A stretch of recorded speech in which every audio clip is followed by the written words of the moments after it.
Hey USA, what's new with you? So we could be deporting up to 250,000 Venezuelans from here. 350,000? Okay, let me tell you how we got here. So Biden approved TPS to 250 Venezuelans. Wait, what's TPS? Oh, it's Temporary Protected Status. It's basically a program that lets immigrants stay in the US if their home country is dangerous. And Biden extended that TPS until October of 2026. Trump was like, oh no, we're not doing that. We're not extending it. And he canceled the extension of TPS in February. But people weren't happy, so they sued. And what did the court say? So a smaller court in California said no, Trump can't cancel that TPS, and they blocked Trump's order. So Trump was like, okay, you know what? I'll ask the Supreme Court to remove that block. Okay, and what did the Supreme Court say? The Supreme Court agreed with Trump and they were like, yeah, you can go ahead and cancel that TPS if you want. But without TPS, many Venezuelans could lose their legal status, and a lot of them would be forced to go back to Venezuela. And by a lot, it's like 350,000 people. A lot. But why did Trump even want to cancel that? He said that it's not in America's best interest to let so many Venezuelans stay, and he said that some Venezuelans were part of dangerous gangs. But still, it's a lot of people who would go back to a dangerous situation. Hey USA, what's new with you? So we could be deporting up to 350,000.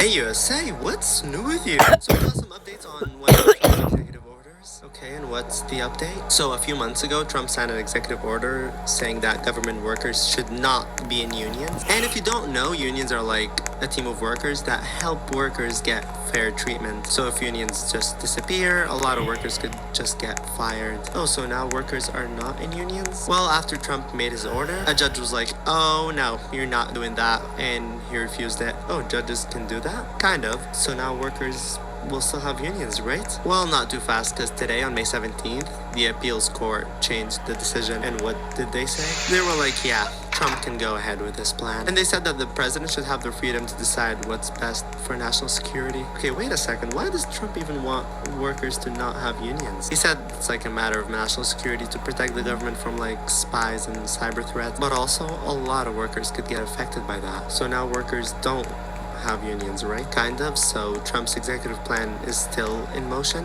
but unions are still fighting it in court. So we will see if Trump's executive plan goes through, because if it does, a lot of people could lose their jobs. And also, don't forget to subscribe, because we make news more fun. USA, what's new with you? So we got some updates on one of Trump's executive orders. Okay, and what's the update? So a few months ago, Trump signed an executive order saying that government workers should not be in unions. And if you don't know, unions are like a team of workers that help workers get fair treatment. So if unions just disappear, a lot of workers could just get fired. Oh, so now workers are not in unions? Well, after Trump made his order, a judge was like, oh no, you're not doing that, and he refused it. Oh, judges can do that? Kind of. So now workers will still have unions.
the pancakes out! What? Crushing.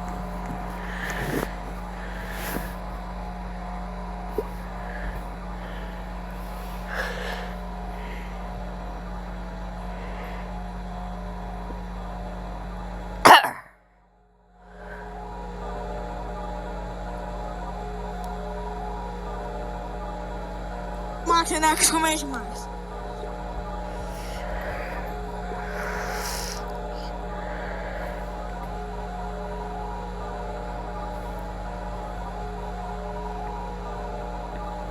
Mary?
X to the A is a deceptively simple function to visualize. The cases where A is 2 probably one of the first non-trivial function graphs we get exposed to around middle school.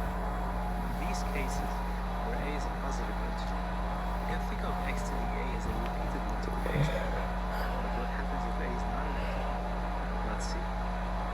This is the GeoGebra online graphing tool. As you can see, we only get the right half of the curve when A is not an integer. What is going on here? This strange behavior is not particular to the graphing tool. If we go over to Desmos, we see an even stranger behavior. The left side of the graph seems to be jumping erratically depending on the value of A. We'll come back to this later. Here's yet another graphing software. This is Wolfram's Mathematica, and it's the same story as you can see. Well, the problem is that when A is not an integer, we cannot rely on our repeated multiplication intuition. After all, what does it mean to multiply x by itself 2.4 times? The modern definition of x to the A is the exponential of A times the natural logarithm of x. And we can immediately see the problem. The natural logarithm of x is not defined for negative values of x. And that's why we can't evaluate x to the A for negative x. Or can we? As it turns out, there is an even more general definition of x to the A, one which is not constrained to positive numbers, not even to real numbers. It's this one right here, and it's defined for all non-zero complex numbers. This definition not only generalizes the concept of exponentiation to the complex number, but it also keeps its fundamental property that we love so much. How nice! So what happens if we use this definition instead for graphing x to the A? Let's take a look.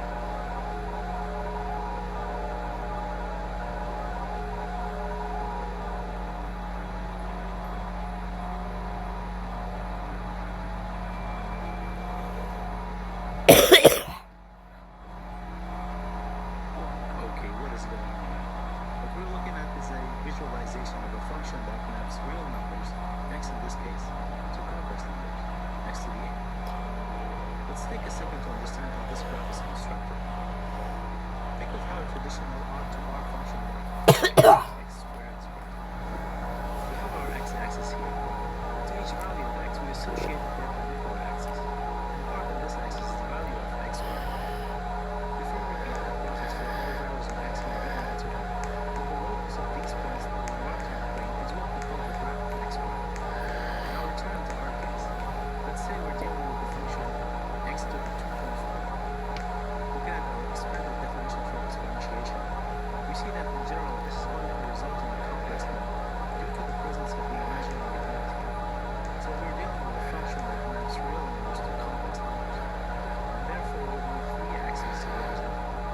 So what we'll do is we'll associate with each value of x a complex plane, and in that plane we'll mark the complex value x to the A. When x is greater than 0, x to the A is a real number, because the argument of a real positive number is 0. So this expression simplifies into the one we saw before, and we get this curve that's contained in the real frame. Be reminded about these terms. Recall that this is just the absolute value, sometimes also called modulus of x, which for x complex is just the Euclidean distance from x to the origin point. And this is the argument of x, which is the angle that x makes with the origin and the positive real axis. So like I said before, the argument of the positive real number is 0, and the argument of the negative number is 180 degrees over pi, which is why for negative x our exponentiation expression simplifies to this. Coming back to our graph, we can see that now that x is negative, x to the A has both a real and an imaginary part, and we get this curve in space, which is honestly a bit challenging to visualize. In the previous animation where the exponent A was changing, I hope you can conceptually grasp what's going on. The left part of the graph is rotating around the x-axis, and it intersects the real plane only when A is an integer. So now we know what was happening to the left part. It was quite literally disappearing into another dimension. Let's use our newly acquired graphing powers to visualize another interesting family of functions. A to the A. It's the same mathematical operation as before, but now the free variable is the power of the exponential instead of the base. When A is greater than 1, we get this rapidly increasing graph that we associate with exponential graph. If A is 1, we have a constant function. for a between 0 and 1, we get this exponentially decreasing function. The interesting part, however, is when a is negative. We don't see anything in the real plane, of course. We already know that exponentiation with a negative base is complex in general. So let's hop over to the 3D visualization again to see how this graph looks when using the general exponentiation definition.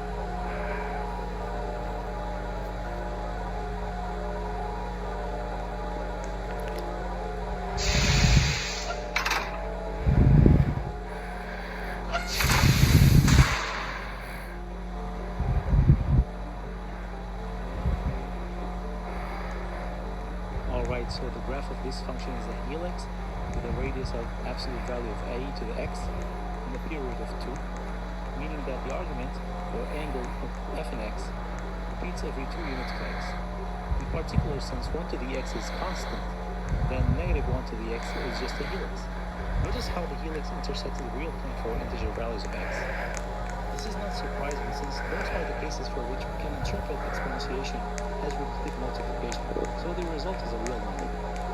This means that the 2D graphs we were looking at earlier that showed absolutely nothing for negative a were not exactly accurate, and this is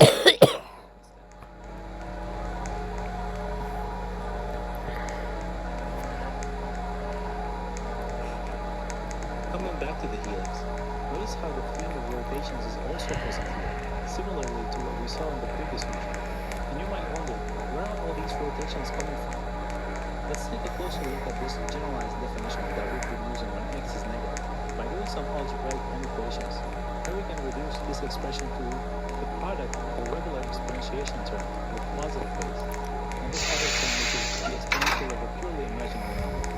Now, depending on your level of familiarity with complex numbers, you may immediately recognize this as the C's function. If not, you don't have to worry about it, but it's not that important for our point.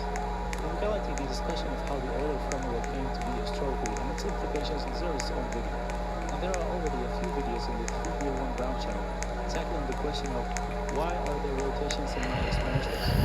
Anyway, the conclusion is that complex exponentiation is intrinsically related to the sine and cosine functions, which are the quintessential tools for describing rotations. There is one more thing that I think would be interesting to conclude. So let's take a look at one last one, x to the x. Maybe not as common as the previous two, but it's a straightforward combination of both. This is what its graph looks like. Again, no surprises here that for negative x we don't see anything. So let's take a look at the full 3D visualization.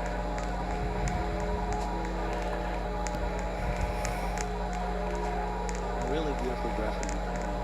We see again the spiraling behavior that should not be surprising at this point for negative x. The revolving part of the graph in this case has absolute value negative x to the x. We notice once again that the curve does intersect the real plane for integer values of x. So a more accurate graph of the real valued function would be something like this, where you can clearly see that the values of x to the x exist and are real for integer inputs. I wanted to bring up this graph because it's a great opportunity to talk about alternative ways of graphing these functions. And what do I mean by alternative ways?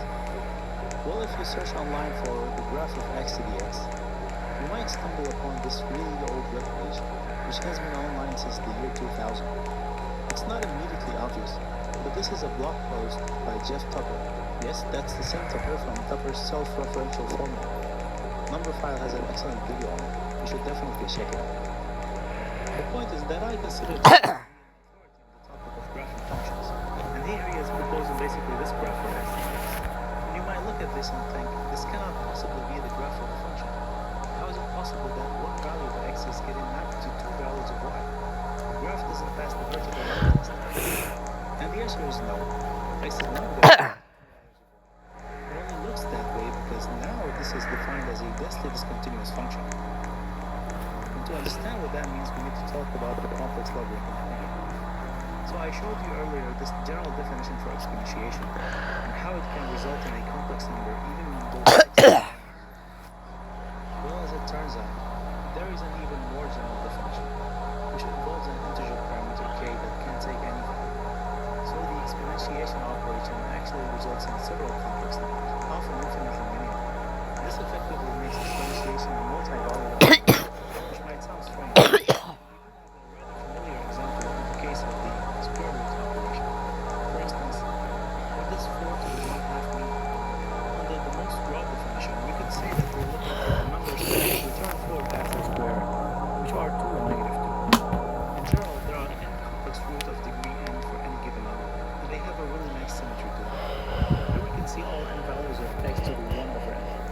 interesting thing to play around with. Link in the description. Returning to our graphs, the curves that we were looking at previously all correspond to the case where k is 0. But mathematically speaking, there is nothing particularly special about k equals 0. The rest of the solutions are equally as valid. Let's come back to the graph of x to the x again. This is what we get for k equals 0. And here's k equals 1, 2, 3, 4. These are just as valid.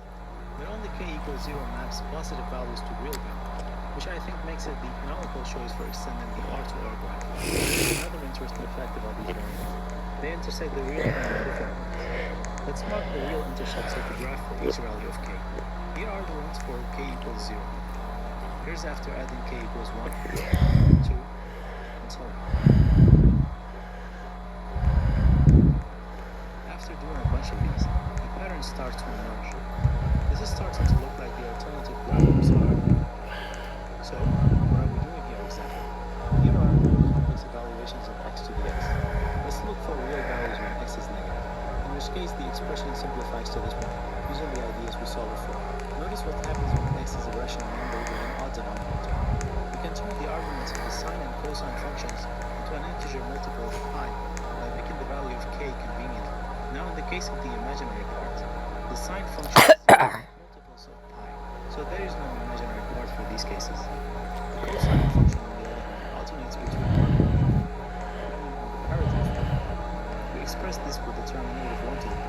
So in the end, x to the x is negative x to the x when x is even over odd, negative x to the x when x is odd over odd, and for the rest of the cases, there is rational numbers with even denominators or irrational numbers. X to the x is always a complex number, and so it cannot be visualized in this way. But the cases for which we've assigned the value are enough to produce this peculiar result. That's because the rational numbers, even just those of the form even over odd or odd over odd, are dense enough, which means that no matter how small the pixels on your graph, there are always going to be infinitely many points with these abscissas to fill them. So there it is, an alternative interpretation that leads to an alternative graphs for x to the x. I've shown you maybe 4 different graphs for this function. Which of these do you think is the more right, or the more legitimate? I honestly think there are arguments to be made for each one of them. And if you ask different people, they will probably give you different answers. In my case, I'm a huge fan of this one. I think it's the most complete graph of x to the x that we can visualize. And I think it's a shame that these visualizations are not used more often. I was able to find exactly one instance of this visualization technique for graphing functions.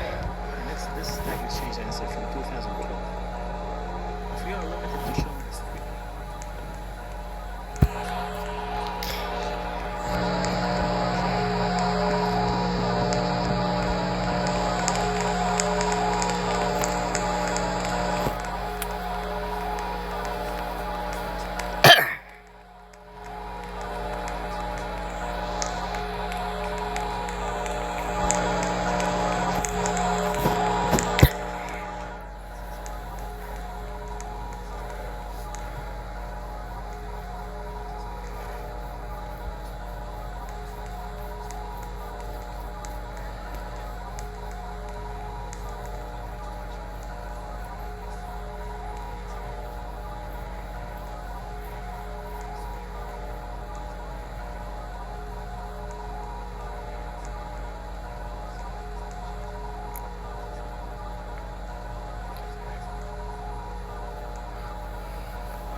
负人了吧？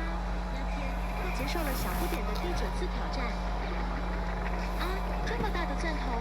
天啊，快救救首领啊！发生了什么事？怎么突然变那么大？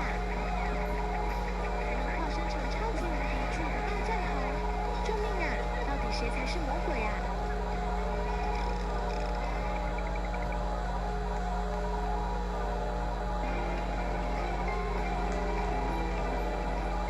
曾幾何時，被譽為東方之珠嘅香港，係亞洲乃至世界嘅金融、文化與自由象徵。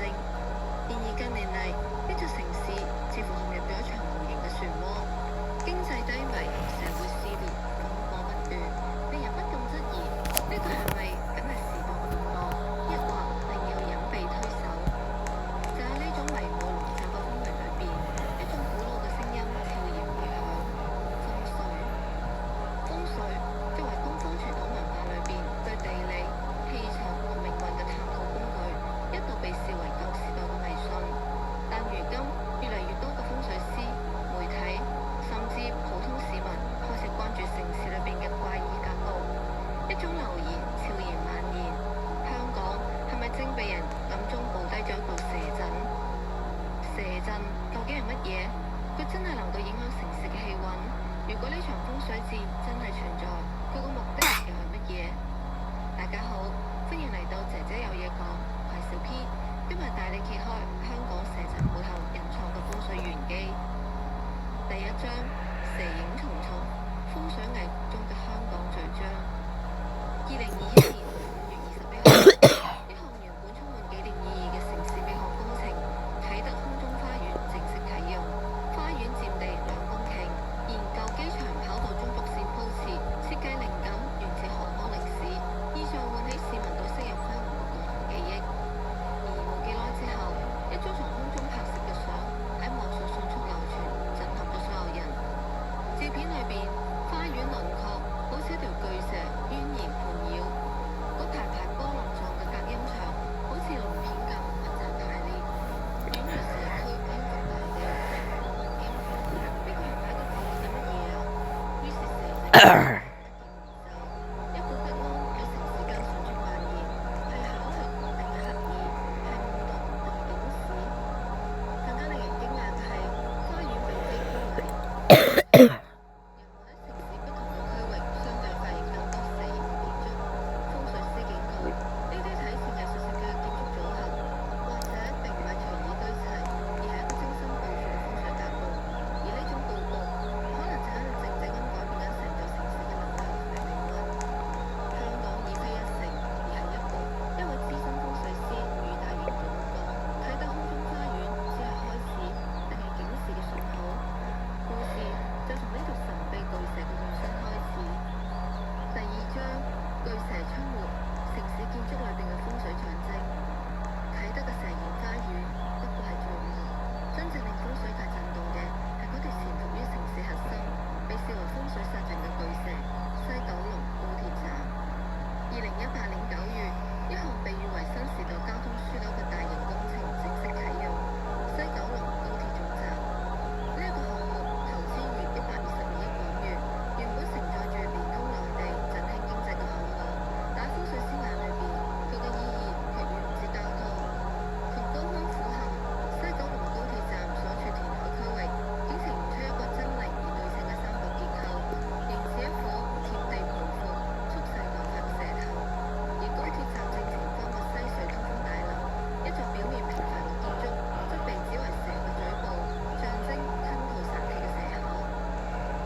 大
Geographically speaking, it might surprise you to hear that Kazakhstan is the ninth largest country in the world. It's a huge place that's roughly the size of Portugal and Poland. And if we're placed over the continental United States, Kazakhstan's landmass would scroll from San Diego in the southwest to St. Louis in the east. But despite this impressive geographic size, Kazakhstan is also one of the emptiest locations on the entire planet. Whereas Western Europe is bigger than 400 million people today, Kazakhstan just recently hit the population milestone of only 20 million people this year in 2024. Which, for reference, is fewer people than live in the U.S. state of Florida, spread out across an area that is about exactly 16 times larger than Florida is. This overall gives Kazakhstan one of the absolute lowest population densities of any location on the planet today, at just over 7 people per square kilometer on average. The 11th lowest density of people of all the countries in the world, and notably, the second most sparsely populated country that's located anywhere within Eurasia, remaining only behind the emptiest country in the world of all, Mongolia. But what's even stranger and Kazakhstan's demographic is that it appears to be a sort of population void in the center of the Eurasian continent. Literally every piece of land that surrounds Kazakhstan on all of its sides has a much denser population than Kazakhstan itself has, whether it's Russia to the north and the west, Uzbekistan and Kyrgyzstan to the south, or China's Xinjiang province to the east. Kazakhstan is surrounded by other lands that are much more densely populated than it, in a pattern that resembles more well-known inhospitable climates like the Tibetan Plateau, the Sahara Desert, or the Amazon rainforest.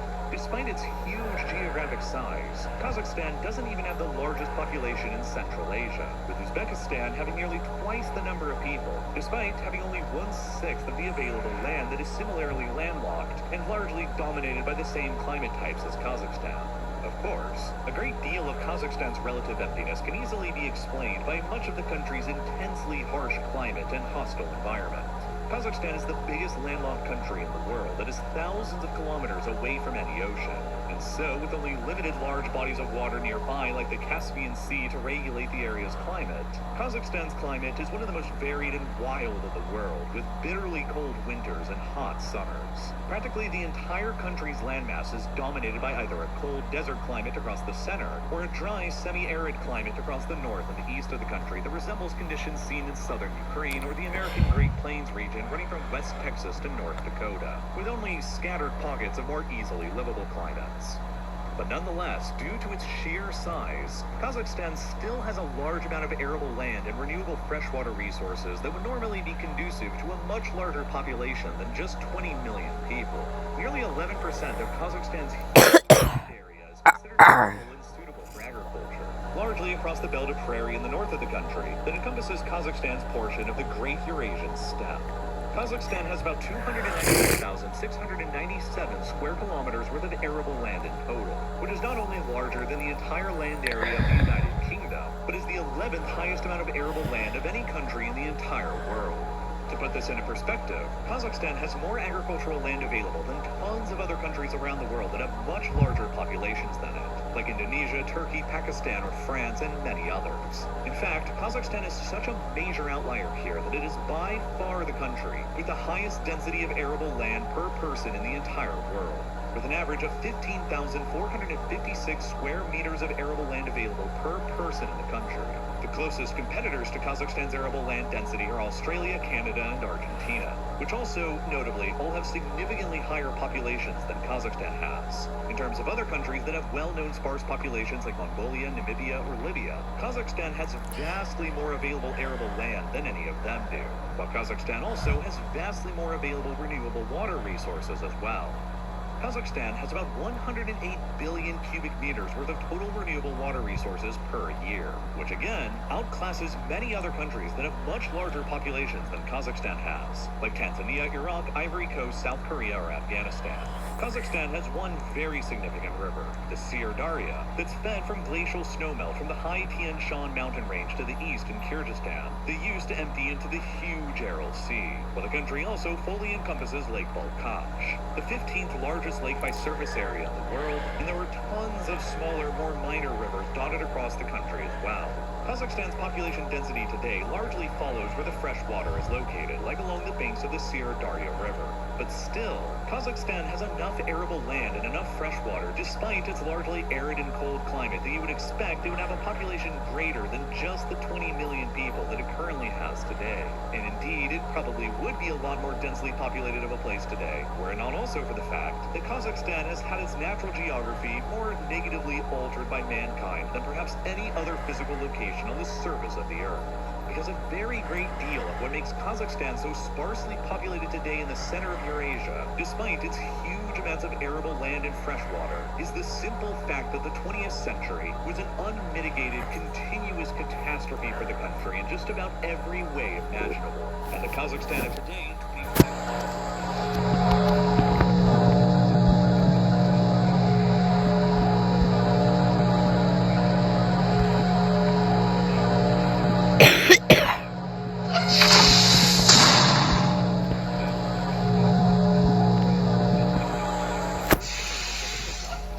A nomadic steppe empire that for centuries sprawled across the central Eurasian steppe, from the Caspian Sea in the west to the Tian Shan Mountains in the east. As the Tsar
February of 1917, it's estimated that somewhere between 100,000 and 270,000, mostly Kyrgyz and Kazakh people, were killed as a result of the ensuing violence, famine, and disease, while hundreds of thousands of other Kazakhs fled the chaos into neighboring China, which gave birth to the modern Kazakh diaspora.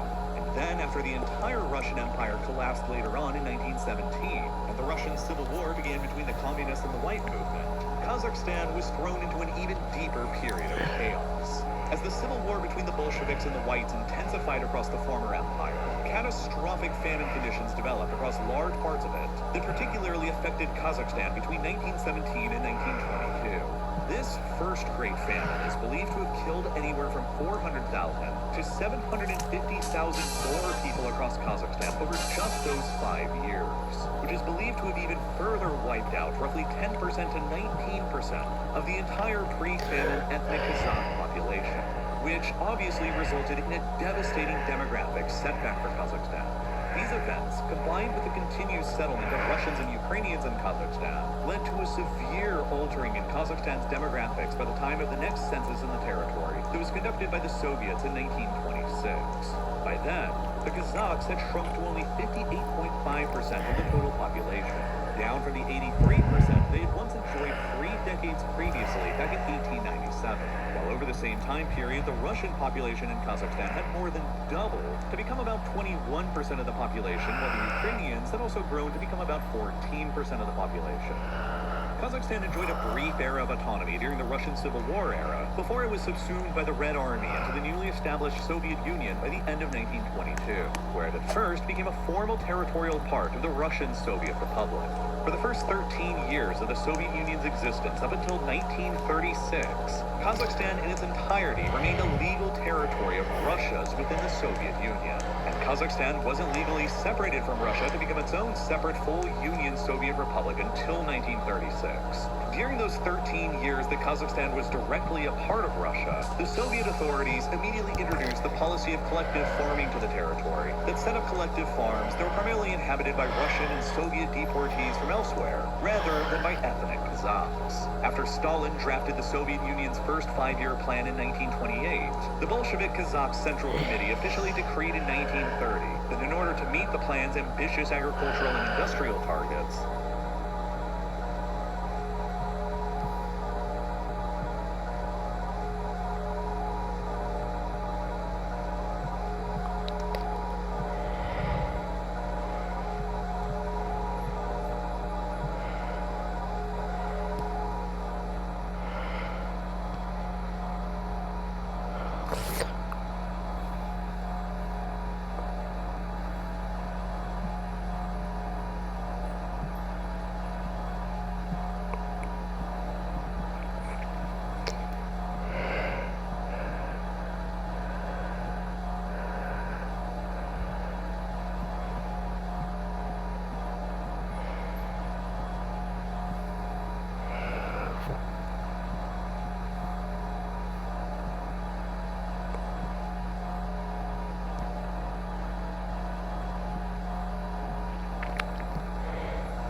You gotta get dirty fire hose.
阿豬豬都未食，你哋一個二個喺嗰度搶嘢食。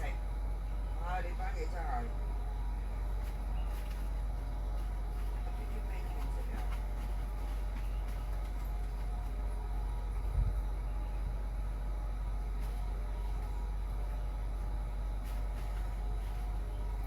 原來嚟惹乜嘢啊？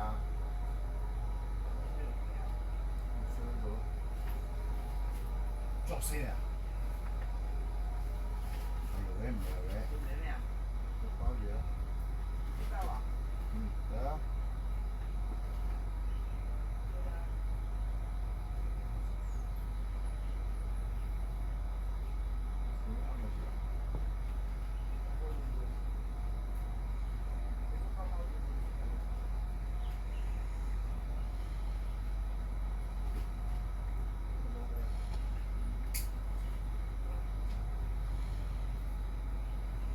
阿豬豬，哎。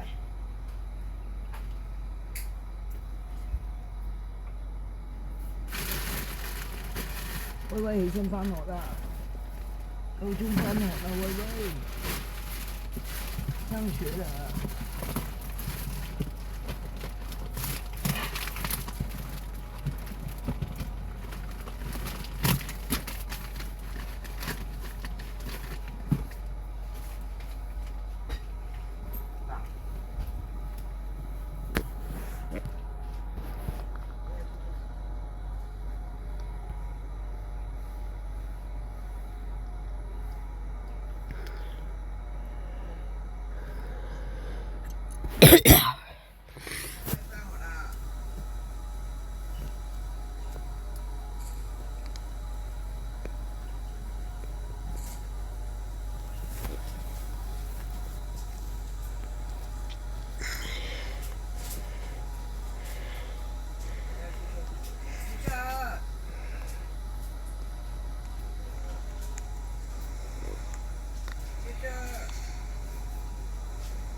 喺文上車，呢支旗係去九龍維景酒店，靠咗嚟到佛光街街口，轉咗入佛光街天橋，沿住佛光街一直去到窩打老道就可以去到維景酒店。呢幾個燈位都好似幾順，希望今日我都可以慢慢做返順。由佛光街一路行嚟到培正道，轉右入窩打老道，嚟到維景酒店門口落客。跟住即刻喺呢個位接到一個街客去西九龍高鐵站，唔接頭先支短途旗就唔會接到呢個客。轉左入亞皆老街，一直去到櫻桃街就可以經連翔道去到高鐵站。今次又係一次過經過晒亞皆老街啲燈位，轉入嚟連翔道，靠住左線一路直去就嚟到高鐵站附近。靠左線駛入高鐵站嘅落客區落客。落完客就揸返出去繼續揾客。喺高鐵站呢頭我比較鍾意上去九龍站上蓋，因為上面有住宅同埋有酒店，比較大啲機會揾到客。嚟到佐敦道轉咗上橋，見到圓方的士站都有的士排緊，所以行前啲嚟到呢間 W 酒店排下隊。我都好少喺呢間酒店等客，因為呢間酒店好多時都有好多車排隊，但係今日呢度得一架車喺前面，喺度等下睇下快唔快有客。等咗5-6分鐘見到前面有客走過嚟，佢問咗前面架車之後就過咗嚟，我就冇等佢問就開咗門俾佢上車。相信前車嫌佢太短所以就唔接佢。果然呢支旗係去3個公廁，今日咁靜嘅環境有旗就做。都唔知等到幾時酒店先有客出嚟。沿住柯士甸道嚟到柯士甸路轉右，直去嚟到3個公廁落客。一落客又有街客上車。呢支旗去紅磡站，今日第2次去呢個位置，轉出嚟漆咸道南，跟住轉右入暢運道上橋，然後又揸返嚟呢個位置落客。落完客就要過去新 K11 商場。因為頭先已經喺滴滴撳咗支旗過海，轉咗返嚟漆咸道南，沿住呢條路一直去到尾就去到 K11 商場。喺九龍呢邊啲客其實都唔係太多，而家有機會過海睇下港島區會唔會多啲客。嚟到 K11 下面嘅等候區等一等個客，同時喺程式入面發咗信息俾客人到咗上車位置，喺呢度等咗一段時間。最後過咗2-3分鐘接到個客上車。呢支旗係去港怡醫院，算係一支中距離嘅旗。對於早更嚟講，黃竹坑或者香港仔都係幾多客嘅地方。喺梳士巴利道揸過嚟康莊道，喺呢個位掉頭去返入紅隧嘅方向，過咗海之後經香港仔隧道入黃竹坑，然後經黃竹坑道轉入南豐道就可以到達港怡醫院。喺紅隧嘅出口先靠住條右線，上橋就嚟到堅拿道天橋，沿住天橋一直行就嚟到香港仔隧道嘅入口。一陣出咗隧道要先喺海洋公園對出嘅黃竹坑道掉頭，咁先可以轉入南豐道。出咗隧道之後靠左轉入黃竹坑道，喺呢個轉右掉頭過去對面行車線，靠右嚟到呢個燈位，轉右入南豐道，喺第一個路口轉右，直去就嚟到港怡醫院門口落客。呢支旗仲可以收返個客嘅來回程隧道費。醫院門口冇客，所以要去返黃竹坑嘅方向去揾客。喺南豐道轉右入黃竹坑道，呢個時候接到一支行程雷達嘅旗，個客喺海洋公園嘅萬豪酒店叫車，沿住海洋公園嚟到酒店門口，喺呢度等一等個客喺酒店出嚟，等咗2分鐘到，呢個客就出嚟上車。呢支旗係去淺水灣117號，屋苑嘅名稱叫 Grosvenor Place。由於黃竹坑道唔可以直接掉頭，所以先轉入去壽山村道掉頭。去咗啲地產網頁睇過，呢個屋苑喺2003年落成，只得1棟樓宇，單位數量只有21個，實用面積由1900尺到3000尺。對上嘅一次成交係24年嘅5月，當時有一個1975尺連車位嘅成交價，差唔多成9400萬。車價要成48000蚊，呢個價錢真係唔係咁多人買得起。不過呢個屋苑啲單位係一梯一伙，私隱度相當之高，住喺度嘅人都係非富則貴。而家先揸翻過去淺水灣海灘個的士站排隊，順便睇下有冇柯打接。呢個時候俾我接到張柯打，而家轉入去影灣園接客，沿住斜路嚟到呢個位等個客。呢度啲保安都幾嚴謹，抄低車牌就係基本嘢，仲一路陪住我等個客上車。接咗個客上車之後就落返去閘口。呢支旗係去跑馬地黃泥涌道，轉右入淺水灣道，向住深水灣方向進發，嚟到迴旋處直去，繼續沿住淺水灣道過去黃泥涌峽道。影灣園原來係一個服務式住宅屋苑，提供最少1年或多過1年嘅租賃年期，單位面積由900幾尺到5000幾尺不等，平均尺租大約55蚊。影灣園前身係淺水灣酒店，但後來因地區發展關係，於是整個淺水灣酒店拆卸。不過於1982年酒店拆卸時候，露台長廊幸得被保存落嚟，成為咗影灣園商場入面打卡景點。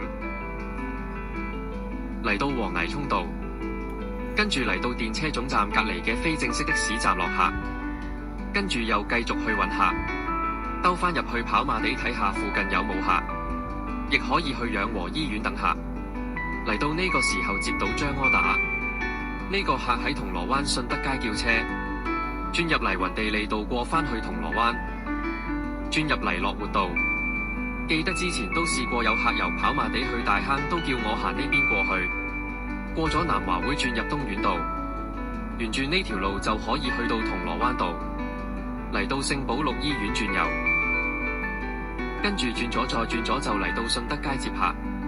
呢支旗係去灣仔會展，好快就可以完成嘅一支旗。轉入嚟銅鑼灣道，然後轉左靠住右線，轉咗上去告士打道天橋，落橋嚟到維園旁邊嘅告士打道，靠住右線上橋嚟到海皮呢邊，靠右上橋然後轉左入港灣道。會展嘅入口就喺右邊，但係呢度唔可以轉右，所以喺迴旋處掉頭轉入去會展，喺的士站放低客人，跟住又再去揾客，轉返出嚟港灣道。時間尚早，轉咗嚟到萬麗海景酒店，出面已經排咗6-7架車，無謂喺度嘥時間，唔覺就嚟到夏慤道，不如上去半山去揾客。呢啲時間應該會有客要出門，沿住紅棉道直上去半山，靠住右線就可以過去干德道或者羅便臣道。今次落咗橋就轉咗上去干德道，睇下行人路兩邊有冇街客，但係一路行都遇唔到有客截車，於是轉入衛城道落返去羅便臣道，轉入嚟雍景台呢度等一等客。前面已經有1架的士等緊。今日嚟到半山呢度都幾靜，等咗2分鐘前車有客拉門走咗。星期日呢個時間應該有客出門要搭車，喺附近都冇乜柯打可以搶。嚟到頭位等咗3分鐘到就有客人拉門，呢個客人想去灣仔演藝學院，總算唔太耐就揾到客人。而家沿住羅便臣道揸過去花園道，喺25年雍景台都有2宗成交，車價介乎15000蚊到19000蚊。喺羅便臣道靠住右線就可以轉入去花園道，揀定右2線落去金鐘道，落咗橋轉左入紅棉路，喺度等一等個燈位，跟住轉入夏慤道過去灣仔，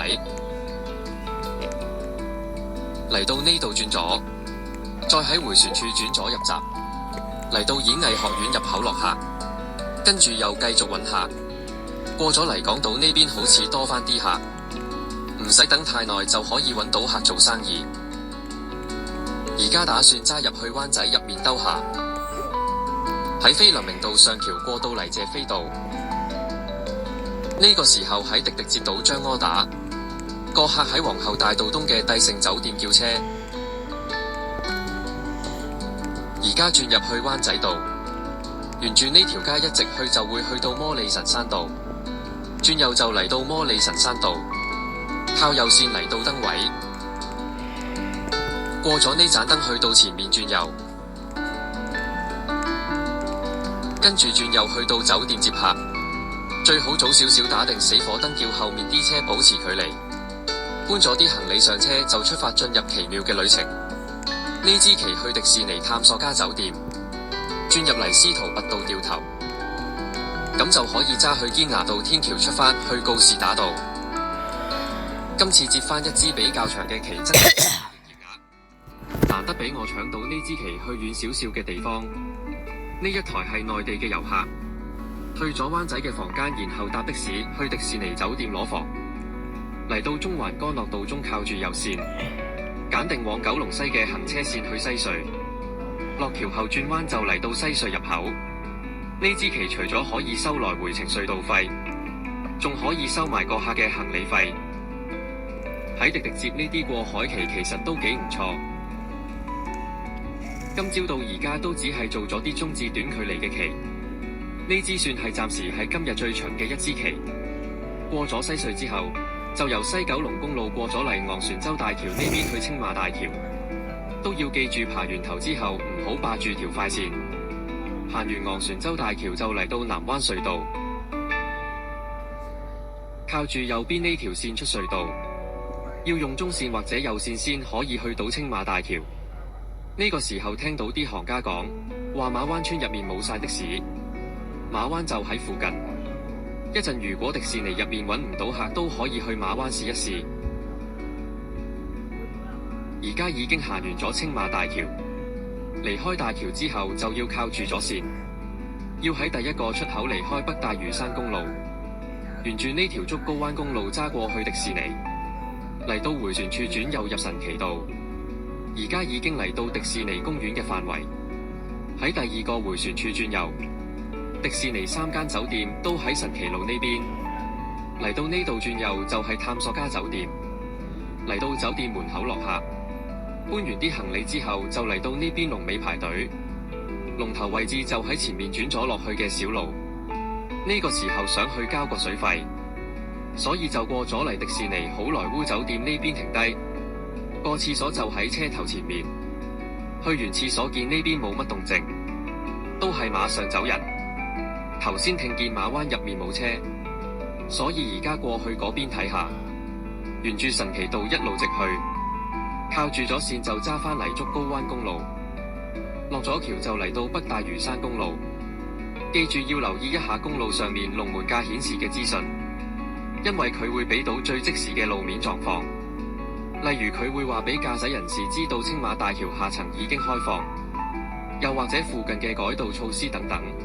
喺青馬大橋上面去馬灣要過返去對面行車線，翻過嚟青馬大橋靠咗線過去馬灣，右邊有3架最新款嘅豐田亞範豪華多功能休閒車，呢款車而家已經出到第4代，好多時往返機場或者返內地用呢款7人車。沿住呢條馬灣鄉事會路去到尾，嚟到呢個的士站排隊，前面有5架車等緊。出面迴旋處個的士站又咁多車，唯有喺呢度排隊。一嚟到好快已經走咗1架車，跟住落嚟嘅畫面係有剪輯過，一啲停低唔喐嘅片段都剪走咗。平均嚟講大概8至10分鐘有1個客，等咗超過30分鐘就嚟到頭位，最後足足等咗40分鐘先有客嚟拉門。今次都幾好彩，呢個客係去落馬洲管制站，一陣會行返青馬大橋、汀九橋、大欖隧道，跟住過去新田公路，然後轉入落馬洲路就到。有超過80%嘅路段都係高速公路，唔使30分鐘就可以到達目的地。喺青馬大橋靠咗跟住去屯門及元朗嘅行車線，揸過嚟呢邊嘅汀九橋，一直去就可以去到大欖隧道。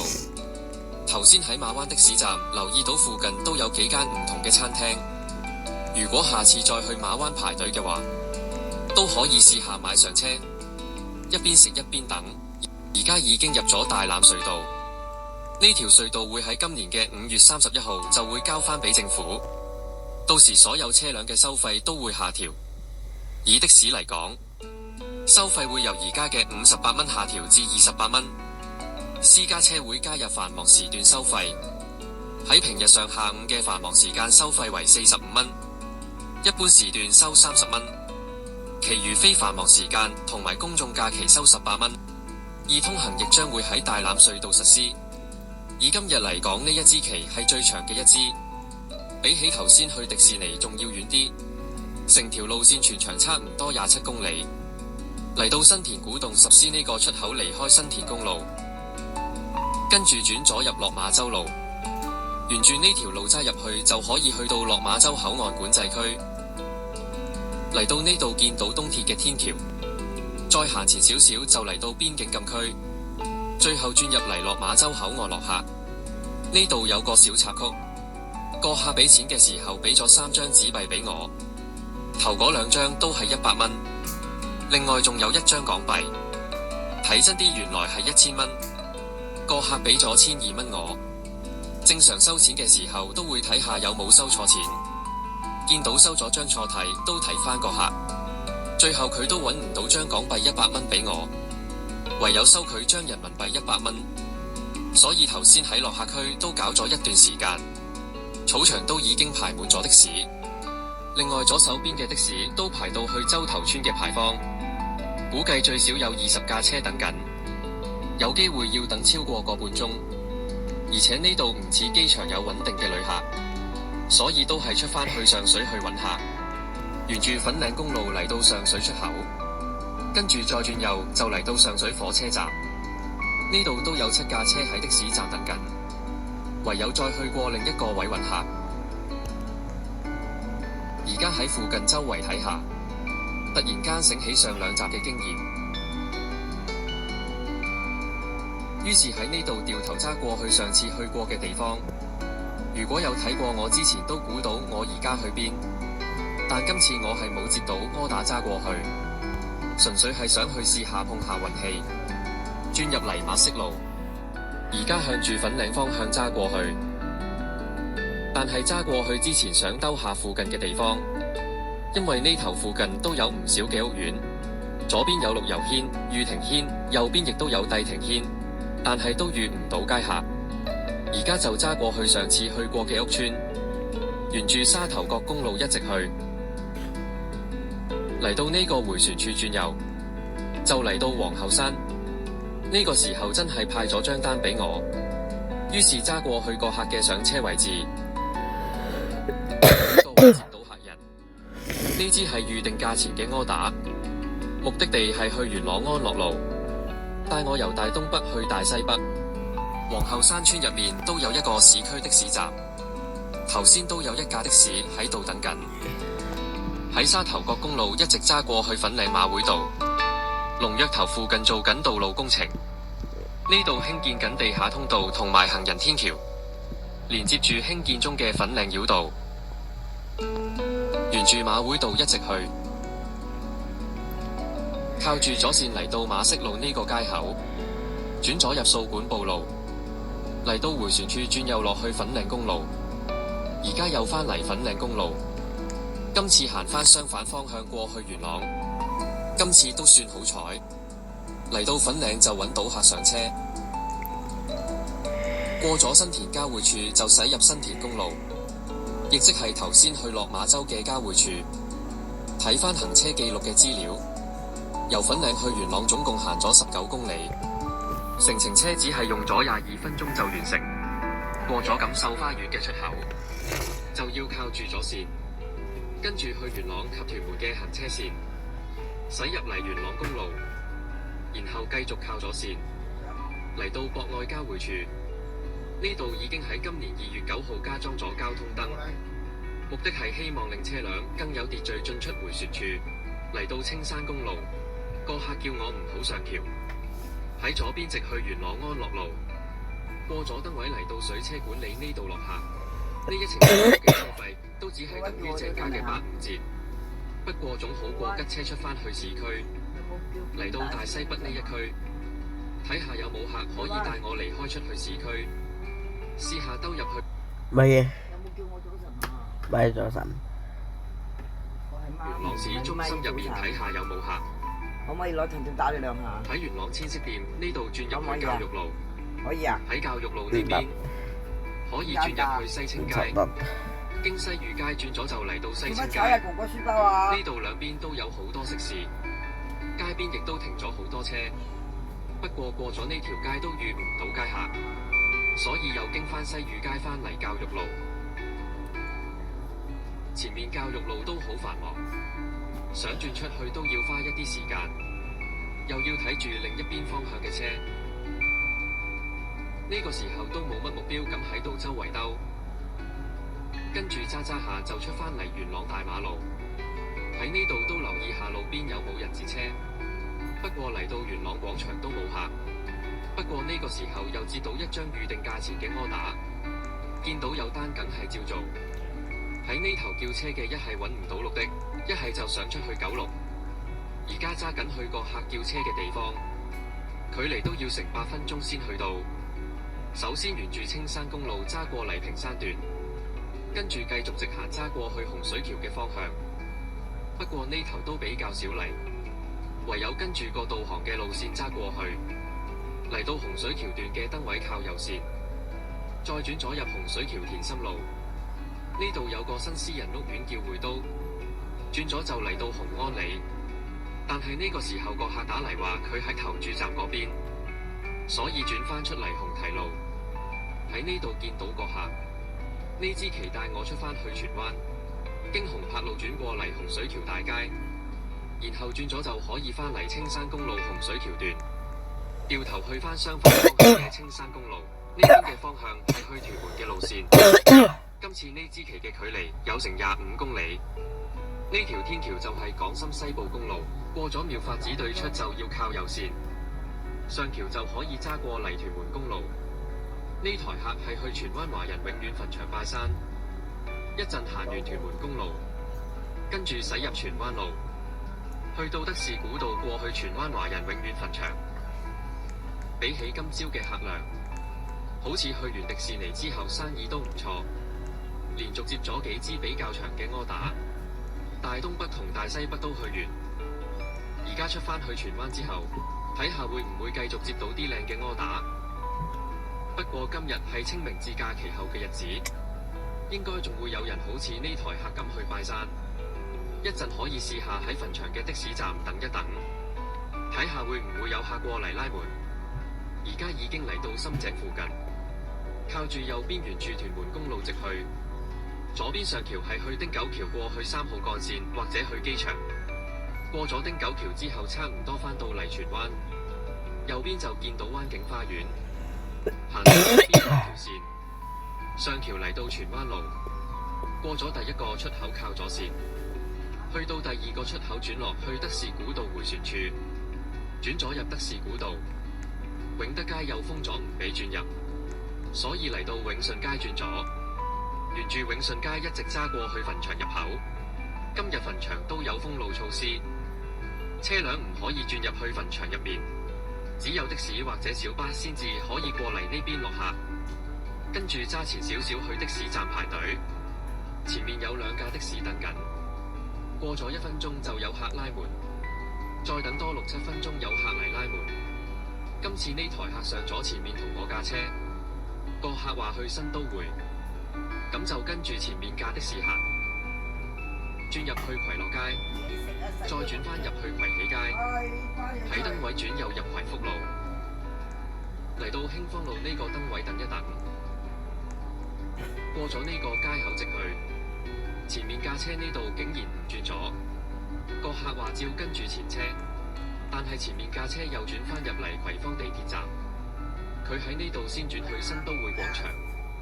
我同個客講行遠咗，不過個客話冇所謂，落咗客之後又繼續去揾客，過嚟另一邊嘅興芳路呢邊等一等客。頭先見新都會正門咁塞車，費事喺嗰度塞死，喺呢度等咗幾分鐘。呢個時候喺行程雷達接咗支柯打，個客叫車喺永立街上車，本來要轉入永基路，但今日封咗入唔到，所以掉頭轉入永健路，跟住再轉入永基路，咁就可以轉入嚟永立街。喺呢度停低等一等個客。呢支旗係去荃灣廣場，喺葵喜街轉返入嚟永健路，轉右入永基路，沿住呢條路直去就嚟到葵福路，轉入葵福路向荃灣方向進發，嚟到德士古道街口直去駛入楊屋道。雀月亭對出個的士站都有Boost your mobile game's revenue with rewarded ads. Unlike regular ads, rewarded ads are a part of the game. They're non-intrusive, valuable to players, and rewatchable, which increases app revenue. Visit admob.com. Hey folks, welcome back to class.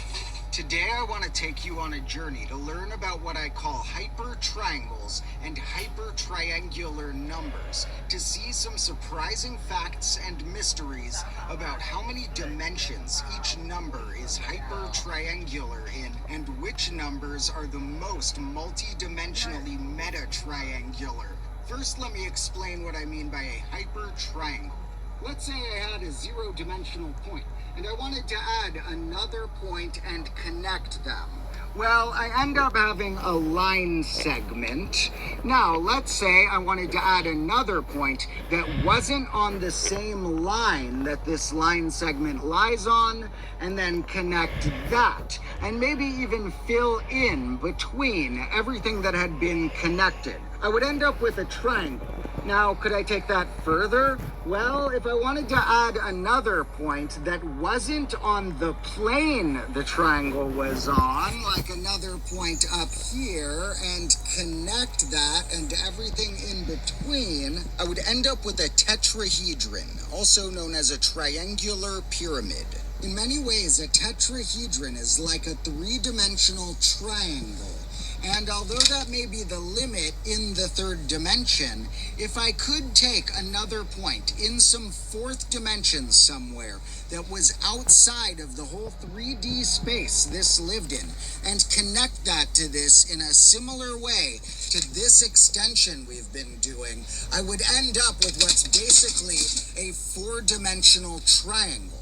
These generalizations of triangles are often called the simplex shapes, but I think they also deserve to have the nickname hypertriangles. Now, these hypertriangles are shapes, so let me explain what I mean by hypertriangular numbers. Now, there are several triangular patterns that could lead us to these numbers, and perhaps the simplest is to imagine a sequence of piles that each just contain one item per pile. But then we're going to stack these and look at what happened when we had stacked one of them, then two of them, then three of them, and that would give us the whole numbers. And then if we similarly stack the whole numbers, looking at the first, then the first plus second, then the first plus second plus third, we end up with what are known as the triangular numbers. And we can stack those on top of each other as well in the third dimension, creating what are known as tetrahedral numbers. The sum of the first triangular number, then the sum of the first two 1, 4, 10. and so on. Now that may seem like the limit, but it's more the limit of what humans can easily visualize.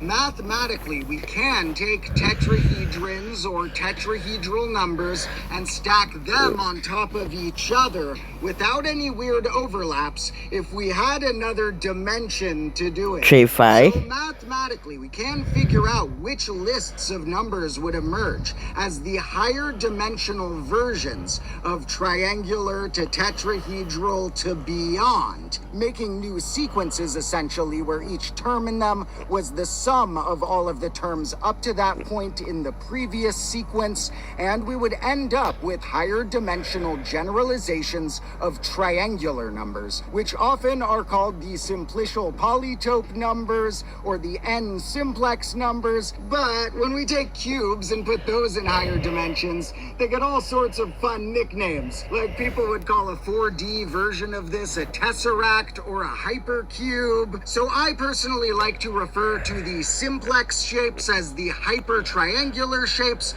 and I like to refer to the numbers we would get by mathematically stacking triangular numbers again and again as hypertriangular numbers, and I like to call I call these the hypertriangular numbers. It's not just because we would notice them if we counted dots and then balls in higher dimensions. These numbers also catalog another fundamental trait about triangles in higher dimensions. Let's say you noticed that a triangle has 3 vertices, 3 edges, and 1 face. And then you noticed that a tetrahedron has 4 vertices and 4 faces, but has 6 edges. Why those numbers exactly? Well, if you looked at what would happen mathematically with how many of different traits higher dimensions of hypertriangles would have, we would see an alternate layout of the same numbers we saw in those sequences. So these numbers are hypertriangular in multiple ways. The most common way of presenting these hypertriangular numbers, as I like to call them, is within this classic array of numbers called Pascal's triangle. And due to all of the cool ways you can create and view this triangle, many people miss out on the fact that it describes different dimensions of triangles in multiple different ways. Not only can we see the diagonals of this as representative of the triangular numbers, as well as their 0-dimensional and 1-dimensional versions, and then their 3-dimensional versions, the tetrahedral numbers and beyond, or we could view that with the diagonals coming the other direction because of the symmetry here. But also, if we look at the straight horizontal rows, those can be seen as describing how many of different aspects like vertices and edges and faces triangular shapes have in different dimensions. Plus, this array of numbers ends up having a triangular shape itself, and as I've shown in a previous episode, if we with modular arithmetic, such as taking the even numbers and odd numbers in it and coloring them different colors, we end up seeing fractal-like shapes that are triangles within triangles within triangles. So this really is a triangle of hypertriangles in many ways, but that is lost within many of the other ways you can view this triangle. Many people simply see this as an array you could create if you begin with a 1, imagine it with zeros going infinitely on either side of it that we will then ignore, and then we create new lines where each term is the sum of the 2 above it. But that does end up turning out to be equivalent to the way that we were stacking things to create triangular numbers and then tetrahedral numbers and so on. Now we can also view this triangle of numbers as what are called binomial coefficients. Binomial coefficients are the coefficients you get if you were to expand something with 2 variables, or sometimes you'll see this presented as x plus 1 to different powers, but it does technically work with x plus whatever y we're trying to figure it out for. Here we'll see coefficients of 1, 1, 1, 2, 1, 1, 3, 3, 1. Next, we would see coefficients of 1, 4, 6, 4, 1, because that's another way of creating or viewing this triangle. The fact that these binomial expansions create the rows of Pascal's triangle relates to the fact that if you take the powers of 11 up to a certain point, you'll notice that 11 squared has the digits 1, 2, 1. 11 cubed is 1, 3, 3, 1. 11 to the fourth power is 1, 4, 6, 4, 1. And then after that point, the digits overlap in a way that makes it stop working. And in any basic base, the digit string 1, 1 raised to different powers will look like rows of Pascal's triangle up to a certain point. And the binomial coefficients have another really cool connection. They also turn out to describe the amount of ways you could select items out of some set of items. Let's say you had these 4 types of fruit and you were allowed to choose some amount of them, and you wanted to know how many different ways you could select some amount of these if the order you selected them didn't matter.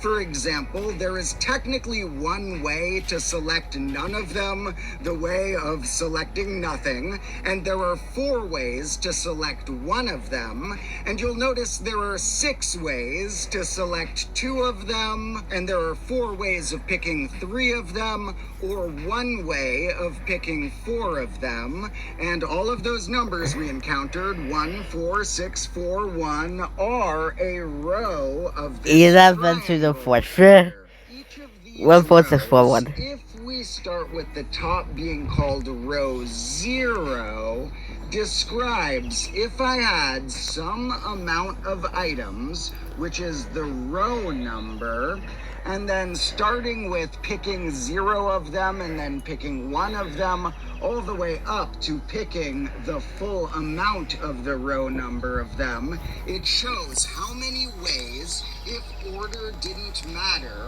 I would have of selecting that many of them.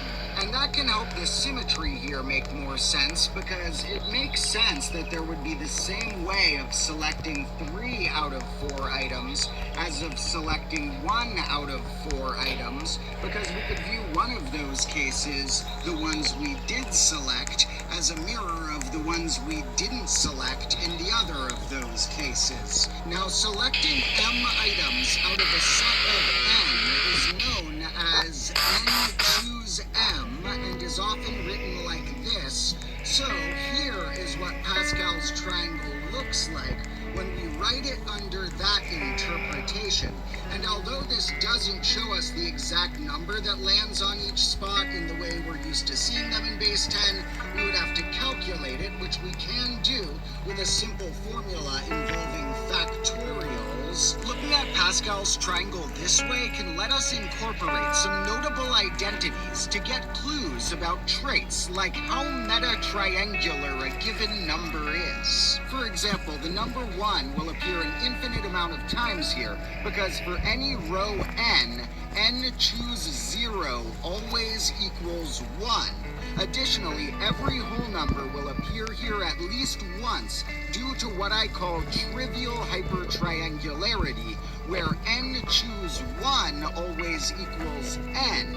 Additionally, these appearances of 1 and whatever n that is will also have mirrors if there's enough room, due to what I call the symmetrical rule, where for any n and any m, n choose m is exactly equal to n choose n minus m. This will cause any number that appears in a row here to appear again in that row in a symmetrical way, unless the number appeared in the direct center of a row. Those numbers that appear in the direct center, like 2, 6, and 20, are known as central binomial coefficients, and here they're notable because they are the only numbers that could appear an odd number of times in total.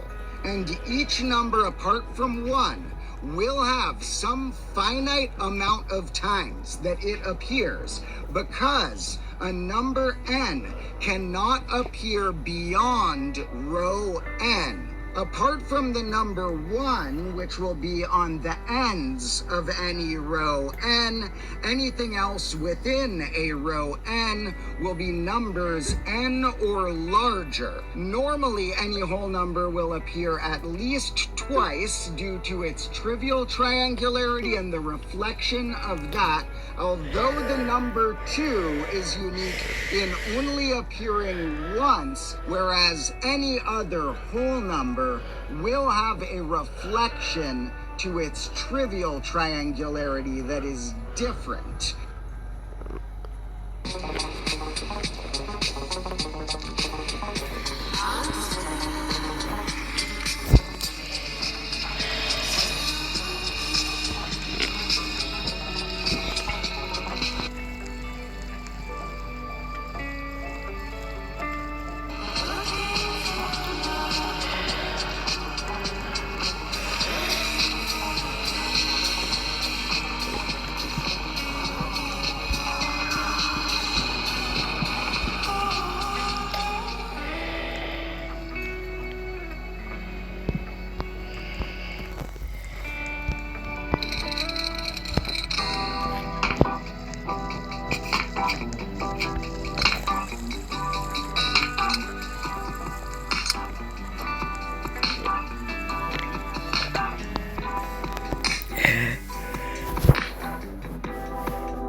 Another notable example is the number 3. 3 is large enough that its trivial hypertriangularity does have a separate reflection we'll see here, but it's small enough that the fact that it is a regular 2D triangular number doesn't have room to contribute anything extra. That overlaps with its trivial hypertriangularity at this size. To see this visually, 3 doesn't appear in this inner triangle, which contains all the numbers larger than 1 that appear more than twice total, such as the next 2D triangular number 6. 6 is large enough that its 2D triangular nature does show up separately, but it's small enough that that 2D triangularity doesn't have a separate reflection. It lands right in the middle of a row. So 6 appears exactly 3 times, whereas 2D triangular numbers larger than that are guaranteed to appear at least 4 times. Their trivial case, their 2D triangular case, and a reflection of each of those. And that brings us to our next 2D triangular number 10. 10 may seem extra notable here because it's 2D triangular and 3D tetrahedral, related to the fact that the sum of the first 4 whole numbers equals the sum of the sums of the first 3 whole numbers. However, its tetrahedral nature can be seen as the automatic symmetrical mirror that we're guaranteed to get from it being a 2D triangular number larger than 6. Any 2D triangular number larger than 6 will have another dimension that mirrors that in triangularity, and with the number 10, it just happens to land at a neighboring dimension, making its patterns easier to visualize, but making it only appear 4 times. Unlike the other numbers larger than it that are both 2D triangular and 3D tetrahedral, such as the next number of that type, the good old number that used to be called the long hundred, 120. You can also notice that I mentioned here no known number appears exactly 5 times. And it's actually true that there is no known number that appears an odd amount of times more than 3 times. All central binomial coefficients that are 6 or larger will appear 3 or more times, but none are known that appear more than 3 times. All known numbers that appear more than 3 times have an even number of appearances that come in a symmetrical way. So after ones that appear 4 times, we get to the numbers that appear 6 times. Now this is the point where metatriangularity becomes much rarer. It's not very hard to find a number that appears 4 times in Pascal's triangle, and thus is hypertriangular in 4 dimensions. In fact, any typical 2D triangular number larger than 6 will have that trait. However, the numbers that appear more than 4 times are very rare. 高露潔絛塗牙膏對抗牙周病細菌，主動防禦牙周問題。 Now, as far as numbers that are both tetrahedral and triangular, meaning they're hypertriangular specifically in dimensions 2 and 3, it has been proven that these are the only triangular tetrahedral numbers. Now, 1 does appear an infinite amount of times in Pascal's triangle, and as I noted, 10 has its triangular and tetrahedral nature be mirrors of each other, as opposed to each getting their own separate mirror. But the ones larger than 10 on this list do appear 6 times. Now this list is finite, but to appear in Pascal's triangle 6 times, you really only need to be hypertriangular in 2 different dimensions that don't overlap in any way with the trivial case or the symmetrical reflection of anything. And these were the numbers that fit that for specifically dimensions 2 and 3, but if we allow numbers that have another pair of dimensions that they are non-trivially and non-overlappingly hypertriangular in, we will also meet these notable numbers. And the only known numbers that are hypertriangular in more than 4 dimensions are the ones I have on screen here and one other very special family. You see, if you analyze the first trillion or so whole numbers to see which ones appeared in Pascal's triangle more than 4 times, you would only find these numbers and the number 3003. And even if you looked up to a quadrillion or a quintillion, you wouldn't find any more. But it turns out that 3003 is a member of an infinite family of numbers that all appear 6 or more times, and that family of numbers just grows so quickly that the next term you'd meet is far bigger than 1 quintillion. Despite the size of these numbers, though, they actually have a really simple and cool formula, which is surprisingly related to the number sequence known as the Fibonacci sequence, which starts with a 0 and then a 1, and then each further term is the sum of the 2 terms before it. The Fibonacci numbers we would get from this process also have another more well-known connection with Pascal's triangle, where if you take the numbers in each row of Pascal's triangle and add them up, the rows of Pascal's triangle add up to the powers of 2.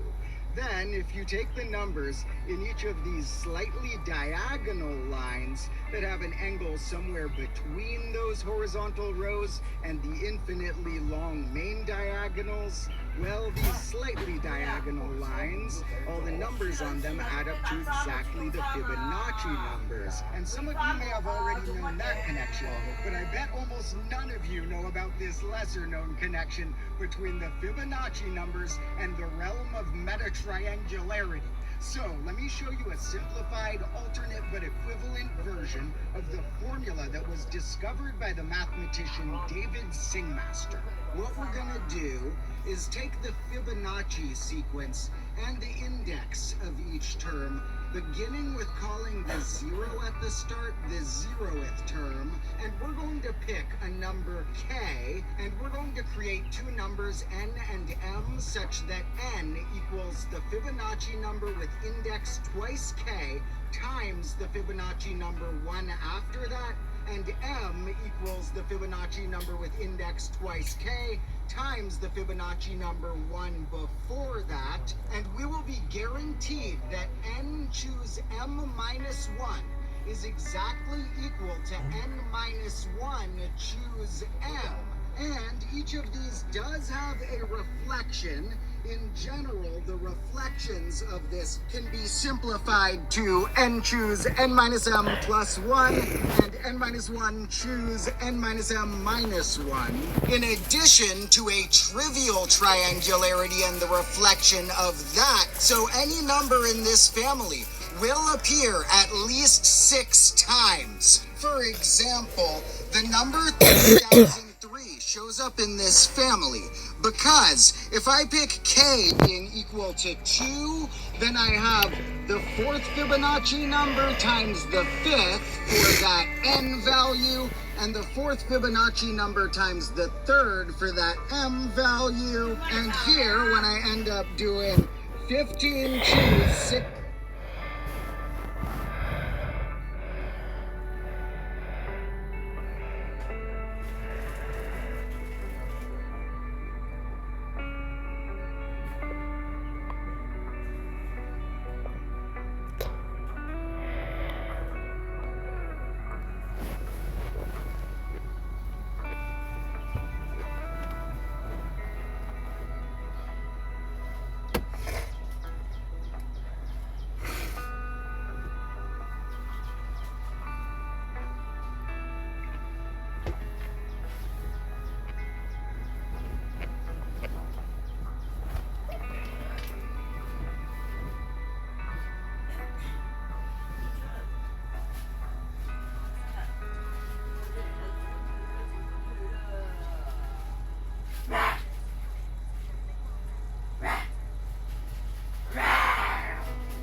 啲攞錢之後個大邊度啊？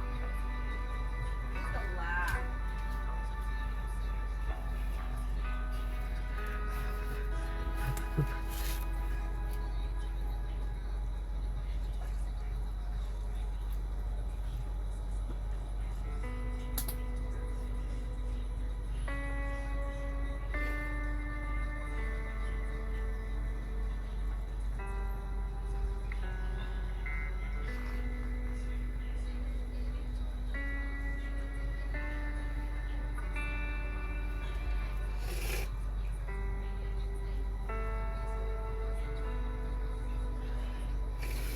你世界嗱任拆條嘅9號嗰個。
Strengthen the relationship between the US and those countries. And let me tell you, each one of those countries had made some crazy deals. Crazy deals that were never done before. But at the same time, there were some stuff that were controversial and there were some surprises there.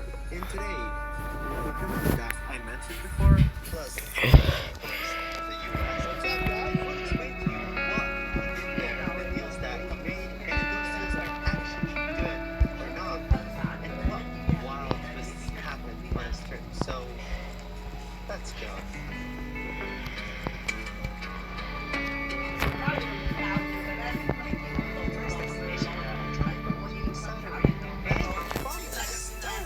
Trump was happy. Saudi Arabia rolled out a lavender carpet. But before he even arrived, there were fighter jet escorts in the air, and on the ground, there were horses. Because you know how to welcome a guest. And right from the start, Saudi's Crown Prince Mohammed bin Salman welcomed Trump. And Trump had a goal of Saudi to invest more in the US. But the thing is, the USA got a little strained since the journalist Jamal Khashoggi was killed. But Trump focused on making deals and forgot about any past things and started calling Mohammed bin Salman an incredible.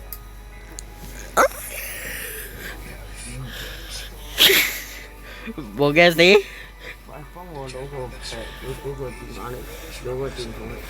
Bộ em phi chí.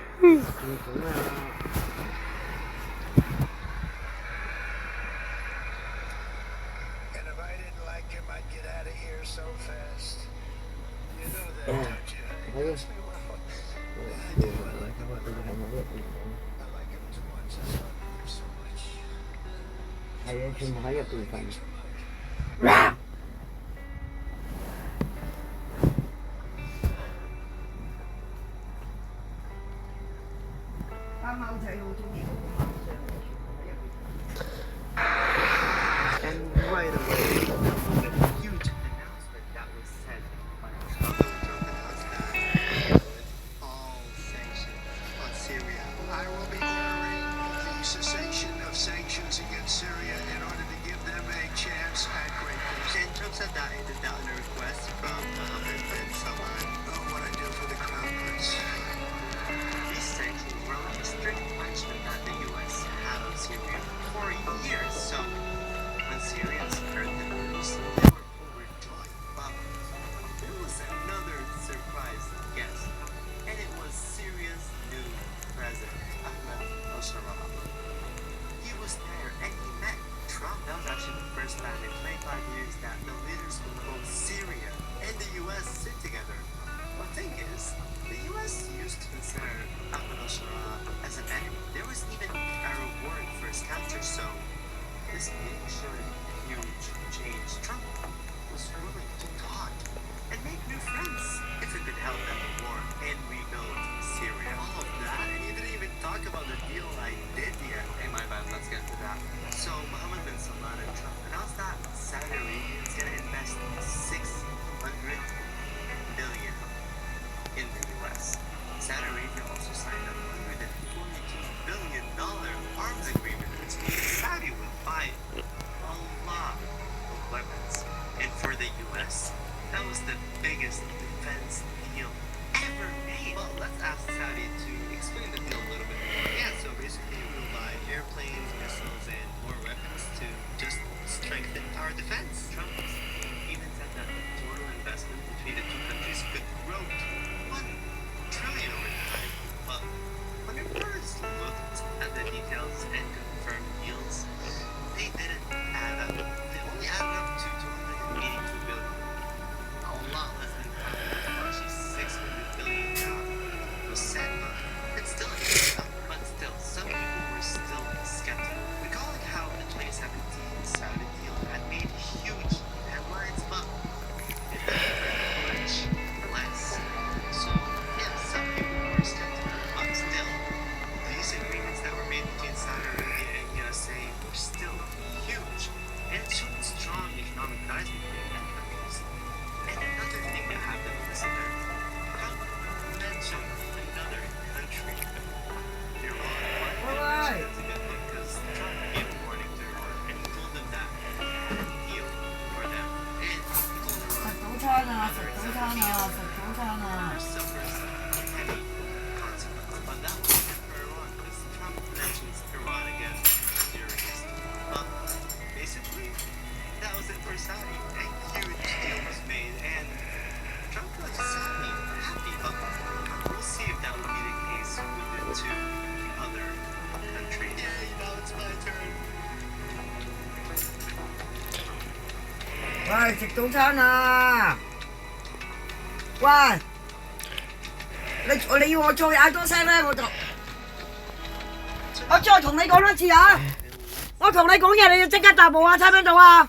They had fighter jets flying with him, and when 聽唔聽到啊？聽到。 Qatar rolled out the red carpet for him, and when he landed, he met 即刻班出去食早餐。 ruler Emir Hamid, and then the ceremonial guards, white flags, and even camels escorted Trump. It was a huge spectacle.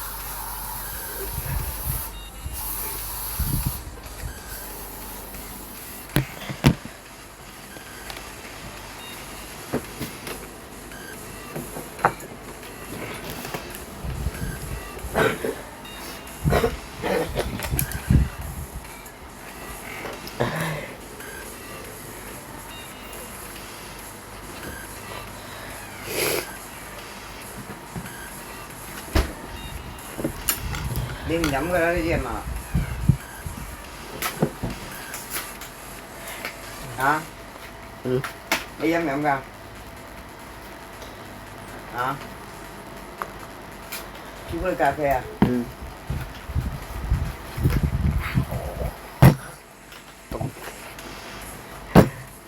都มี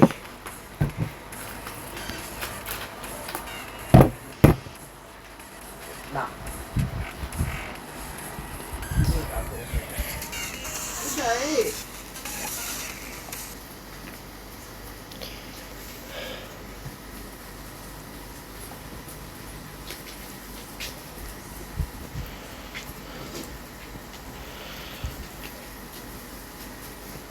喂，咩嚟㗎？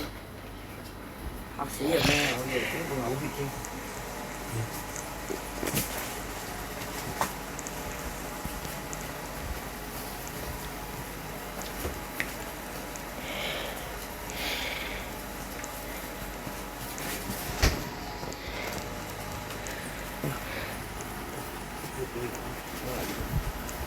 喺度仲冰出。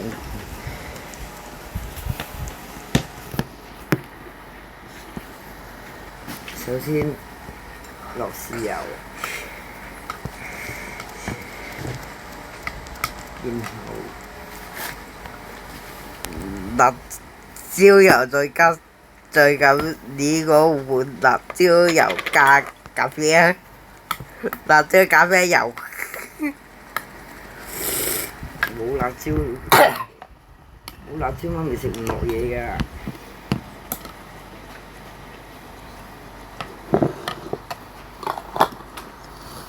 冇辣椒邊有火氣鬧你衰老豆呢？再搞啲火氣啊！鬧咖啡啊！鬧你啊！再唔應我啊！即刻返學啊！你聽日都要返學噶啦！你咁多日啊！咁陣間就要過去差館啦，幫你攞張報失紙啊 ！report 報失紙啊！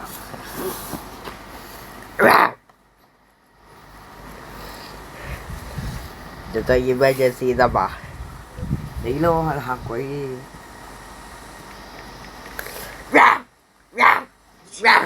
哇！我只想卷钱卷权，可不想卷命啊！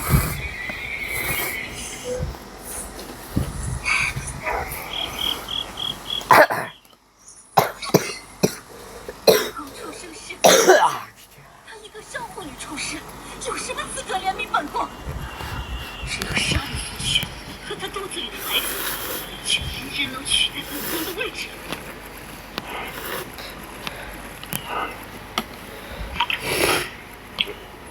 雪儿，陛下，皇儿今天有没有提你啊？朕要提前进行胎教。来和朕一起批阅奏折。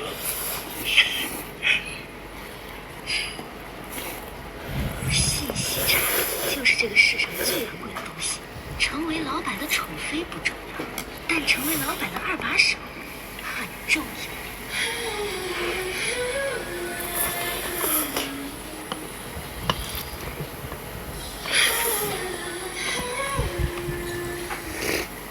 港股臨時再出現，係咪有個好時機？想知邊隻股票有潛力？用牛牛 AI 功能幫你分析。皇后娘娘，我家主子有冤在身，不知何处得罪了您。您要是责罚，就责罚奴婢吧。你这个贱婢，算个什么东西？也配跟皇后娘娘说话？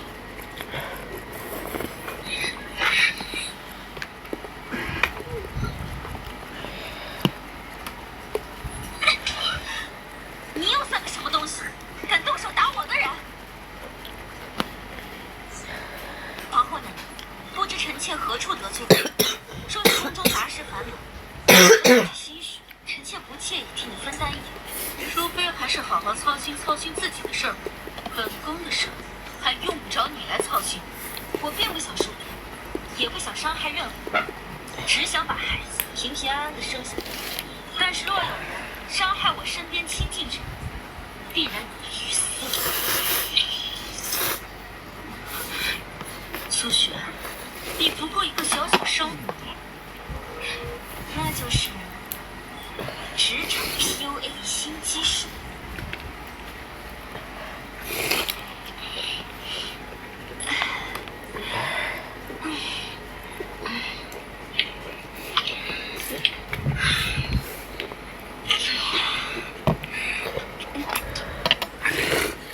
你如此爱人，可惜朕不能给你想要的一切，朕很残许。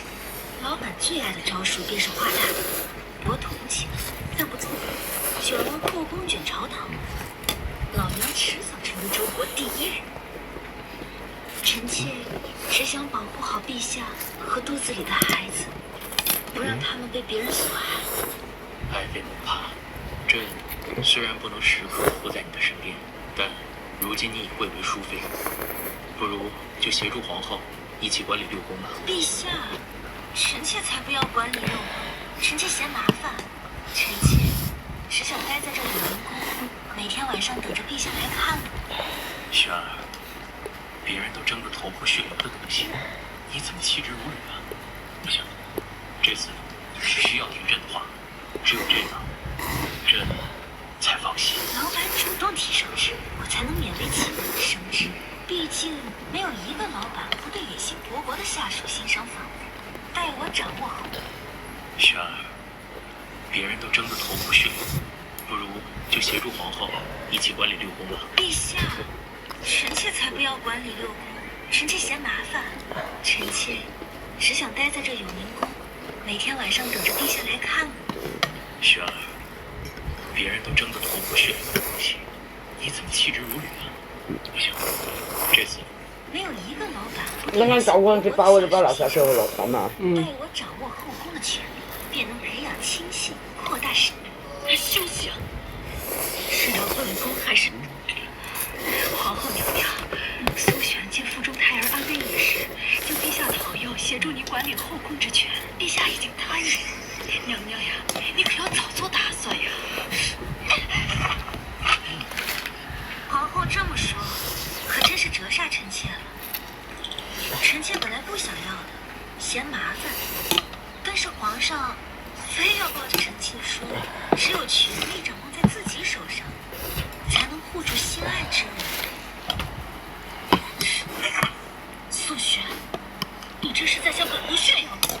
我无意于你这，只是想要一个公平竞争的机会罢了。公平竞争？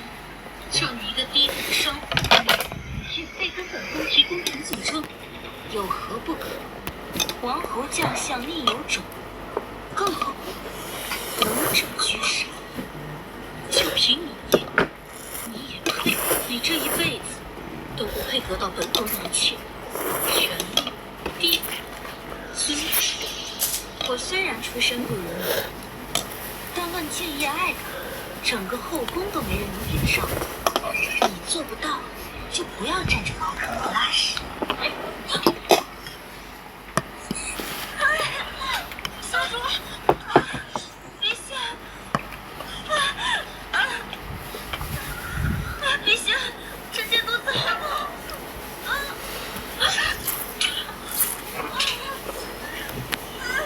竟敢谋害朕的皇子！你居然打我！朕没有杀你，人死了。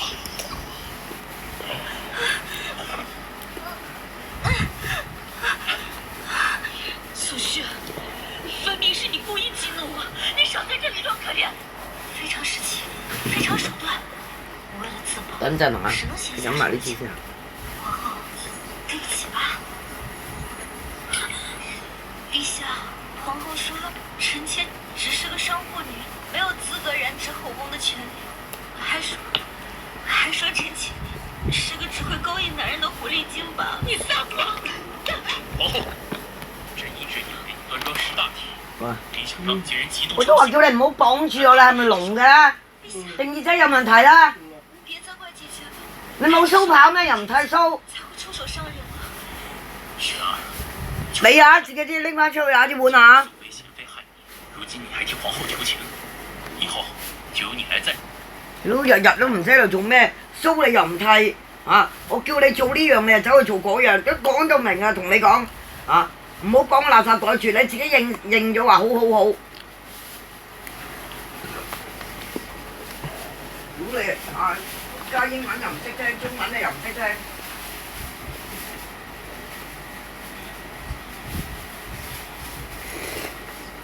啲人嚟㗎。專業嘅點解佢要搭喺度，搞又喺度。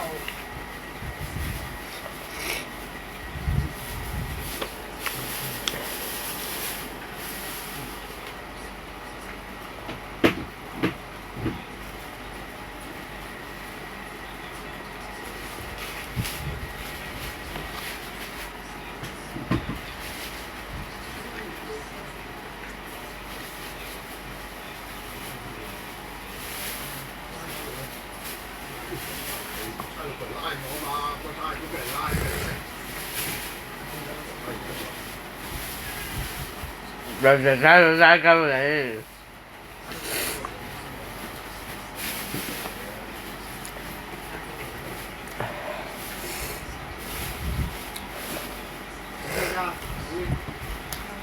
人人差佬拉鳩你喺飛喺公眾地方食煙，尤其是巴士站。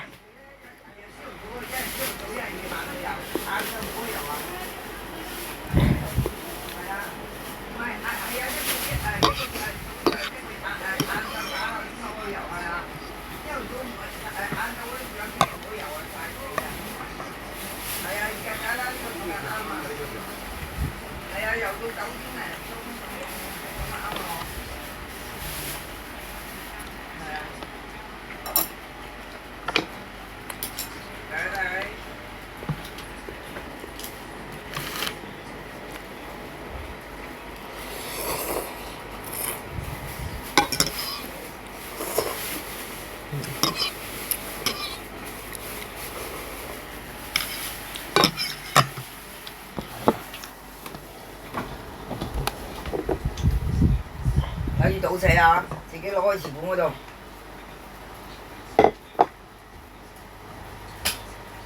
然之後叫衰佬就洗。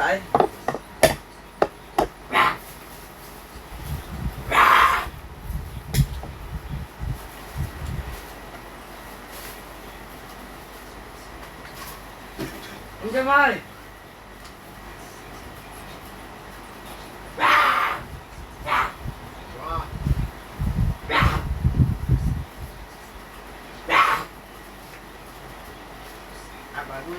喂，幫我攞台面嗰個電話啦！你好精神喎，可以翻學啦係嘛？好啦。我試下埋杯卒走嘅，嚇埋杯卒出街嘅。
far from the only urban area of Texas that has been booming with people recently. Millions more have moved to the state's other major cities in Houston, San Antonio, and Austin, in an emerging, densely populated mega region that is being called the Texas Triangle. The Triangle only takes up less than a quarter of Texas's total land area, and is roughly comparable in size to the state of Georgia. Yet, it already contains a population of more than 22 million people, or about 3 out of every 4 Texans. It contains America's 4th, 7th, 9th, 11th, and 13th largest cities, and is the 4th most heavily populated mega region in the United States, behind Southern California, the Northeast megalopolis, and the Great Lakes. But by sometime in the 2030s, the Texas Triangle's population is projected to equalize with Southern California's. And unlike those other 2 largest regions in the Northeast and the Great Lakes, the Texas Triangle is mostly all contained within just a single state's borders. Now, there are ultimately many factors for why so many people have been moving to Texas and the Texas Triangle specifically. But one of the largest has been the rapidly expanding Texas economy, the huge number of jobs it has created, and the relatively affordable cost of living and doing business in the state. You see, between 2010 and 2021, the population of Texas grew by 18%, but the economy of Texas grew by a whopping 39% over that same time period. The rate was approximately 1.5 times faster than the U.S. national average rate of economic growth over the same time. Now, as of 2023, the Texas state gross domestic product, or GDP, stands at a towering $2.35 trillion US dollars, meaning that if Texas was it would be the world's 8th largest economy when measured by nominal GDP, ahead of heavy hitters like Italy and Canada. For now, though, the Texan economy still sits beneath California's gigantic economy of $3.6 trillion. But if Texas can continue growing its population base at a faster clip than California, as it has been for the past 23 years now, for how much longer will California remain the top U.S. state economy? There's already plenty of signs that it might not be very long at all. Texas already dramatically leads the 50 U.S. states in terms of exports. In 2022, Texas exported a whopping $486 billion worth of products, about a quarter of all of America's exports combined, and an amount that was higher than all of the exports of California and New York put together. And part of the reason why droves of people have been relocating to Texas recently has been because of the droves of companies relocating to the state before them. In just the few short years since the COVID-19 pandemic began in early 2020, about 140 major companies have relocated their headquarters to Texas, and more than 40% of those companies relocated from California. Some of the biggest companies that did so since 2020 that got the biggest headlines included Oracle and Tesla, which relocated from California to Austin, Charles Schwab, which relocated from California to DFW, Hewlett-Packard Enterprise, which relocated from California to Houston, Caterpillar that relocated from Illinois to DFW, and McLaren North America, which also left New York for DFW. And besides for all these corporate headquarters relocating to Texas since 2020, other major companies have begun to significantly increase their office presences in the Lone Star State. Houston, Caterpillar that relocated from Illinois to DFW, and McLaren North America, which also left New York for DFW. And besides for all these corporate headquarters relocating to Texas since 2020, other major companies have begun to significantly increase their office presences in the Lone Star State as well. Apple's new $1 billion campus in Austin will become the company's 2nd largest corporate office space in the world when completed, with more than 5,000 employees, remaining only behind their primary headquarters in Apple Park in Cupertino, California. Google and Meta each likewise significantly increased their office spaces in downtown Austin as well, with thousands of new employees apiece and shiny new office towers, before the tech slowdown caught up to them in late 2022. Well, Goldman Sachs, the 2nd largest investment bank in the world, announced that they would be constructing their new 2nd largest office space in the world in downtown Dallas that will house 5,000 of their own employees when completed, which will make Dallas the company's 2nd largest center of operations after their primary HQ in New York. In part because of all these wide-scale corporate relocations and expansions to Texas, the Lone Star State has been responsible for an absolutely astonishing 35% of all the new jobs created in America since the COVID-19 pandemic began in February of 2020. To both corporations and people, Texas offers a lot of attractions. For one, the Texas Triangle sits at roughly the center point of the contiguous 48 United States, enabling easy and rapid air travel to both American coasts and to Latin America. Since 2021, DFW Airport has ranked as the 2nd busiest airport in the entire world by passenger traffic, with 193 direct domestic destinations and 67 direct international destinations as far away as Sydney, Dubai, and Doha. It is also the primary hub for American Airlines, the largest airline in the world when measured by fleet size and passengers carried. And then, DFW Airport isn't even the only major airport in town. There's also Dallas Love Field nearby, with another 71 direct flight destinations, and it's the primary hub for Southwest Airlines, the largest low-cost carrier in the world and the largest carrier of domestic passengers in America. And then even further, there's the Perot Field Fort Worth Alliance Airport, which is primarily focused on cargo operations and is one of America's largest. FedEx. As a regional hub for FedEx Express and a focus city for Amazon Air. All of these advantages Amazon Prime and fast air travel to pretty much anywhere else in the country or even the world makes DFW a highly strategic center for businesses with national or global business interests to relocate their operations to. But it's far from Texas's only advantage at attracting companies and people. The state is only one of a few that has a 0% state income tax and 0% capital gains tax, while land for corporations and housing for people are each significantly less expensive than on either of the American coasts. The end of the decade 2010-2019 has been marked by numerous demonstrations, protests, and social movements around the world. Whether it is the protest in Barcelona for the independence of Catalonia, the Yellow Vest movement in France, or the protest in Hong Kong against the amendment of the extradition law, people all over the world want their voices to be heard, and they wish to express their opinions in a loud, clear, and ongoing manner. The costs associated with the security logistics due to the riots and the violence generated by such events are enormous. In December 2019, Bloomberg reported that since the beginning of the demonstration in June, the cost of the Hong Kong police force amounted to $120 million in overtime alone. According to the website HongKongF.com, about 10.5 million Hong Kong dollars had to be spent on property maintenance costs, and over $200 million were needed to repair the damage caused in the subway. Furthermore, there is also a human cost associated with the Hong Kong protest. As of December 2019, 2 people have died since the beginning of the events, while more than 2,600 casualties have been recorded. But it would seem that the social unrest has most notably had repercussions on citizens' mental health.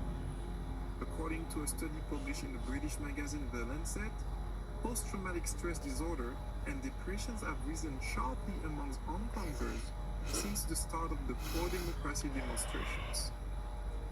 This study was conducted among 18,000 people between 2009 and 2019. It reveals that 37.4% of population have shown depressive symptoms since the start of the demonstration in June 2019.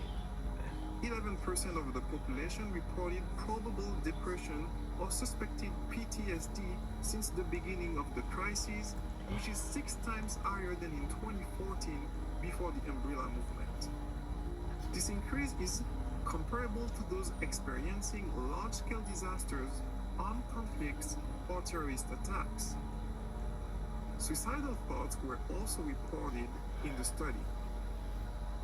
Michael Lee of the University of Hong Kong, co-director of the study, states that social unrest as an emerging socio-political determinant of the population's mental health remains largely unassessed. According to the same study, the conclusion is simple. Hong Kong is under-resourced to deal with this excess mental health burden. If you want to overcome depressions or anxiety, we encourage you to read our article, Overcoming Your Anxieties.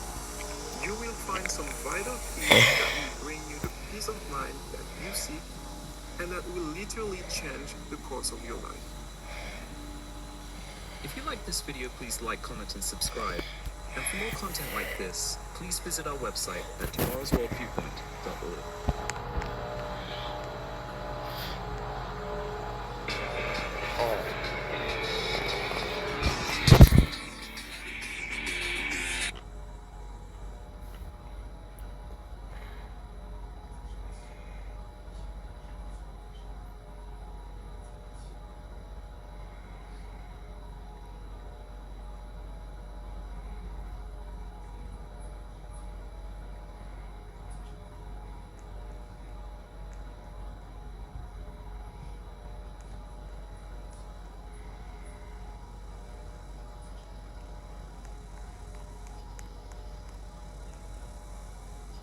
George wants to jump into the big puddle first.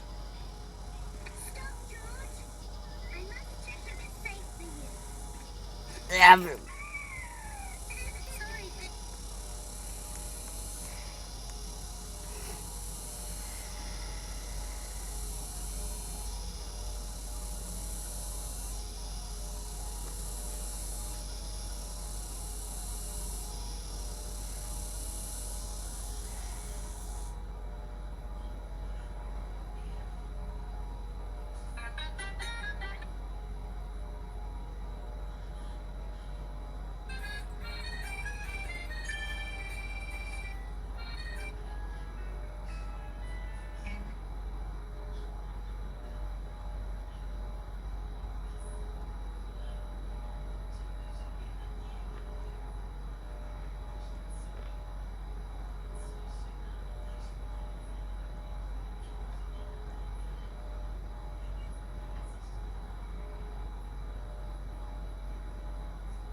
大家，唔喐唔喐唔喐唔喐啊！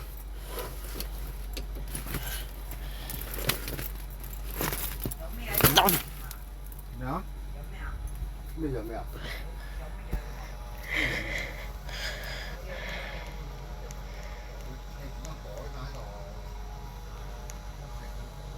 做咩踢我袋啊？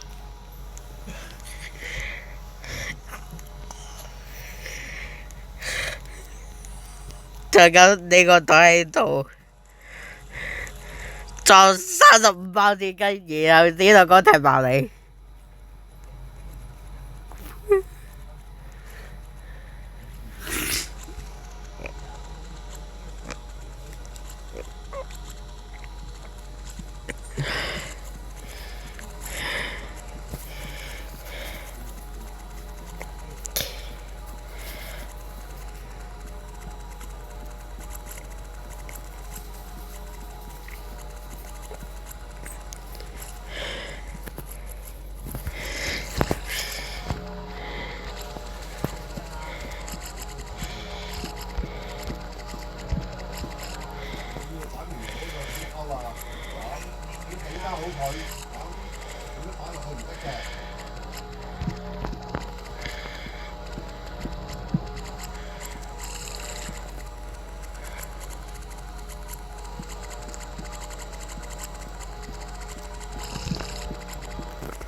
你啲屎屎尿尿唔好食話，我話俾你聽啊！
你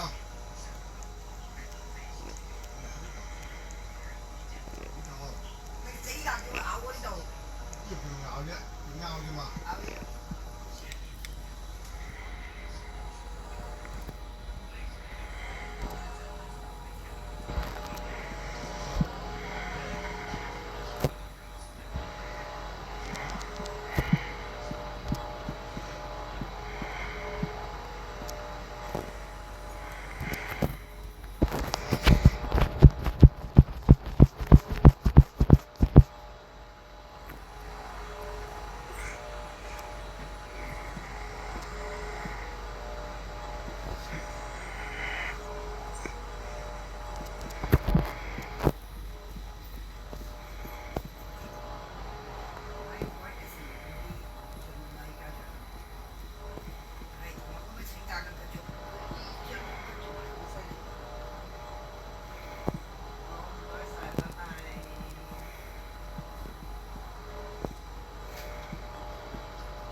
死你啊！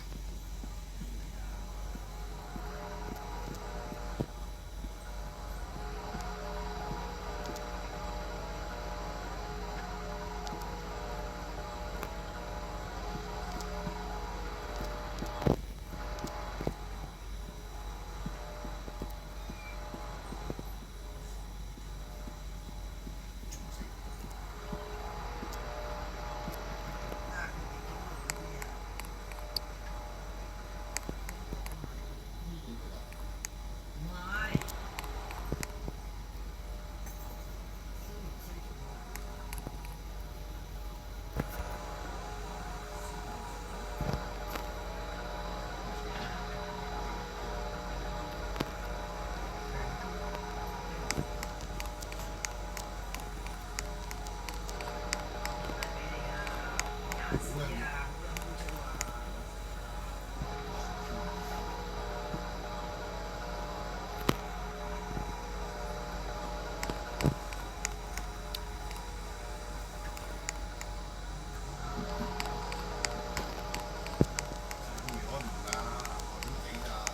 你差館24小時㗎嘛，玩鳩我啊！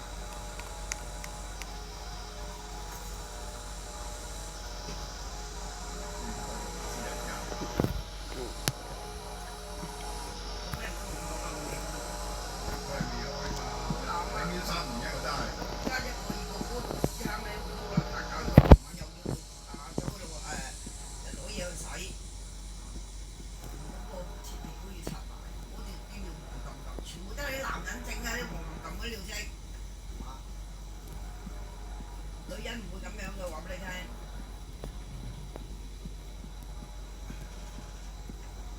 咁我將我5隻蚊擺出去打，一定有佢咁啊！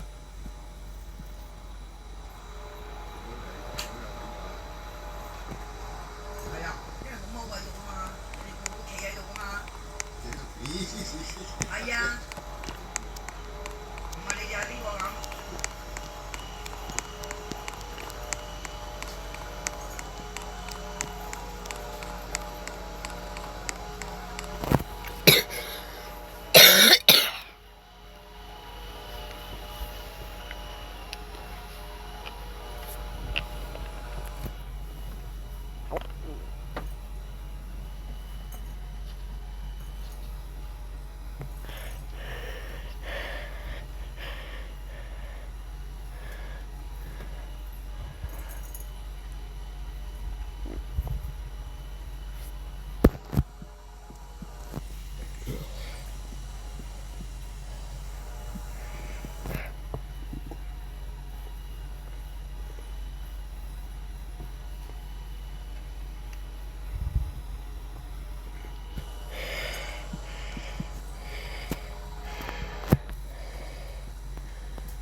可唔可以借啲錢借我試啊？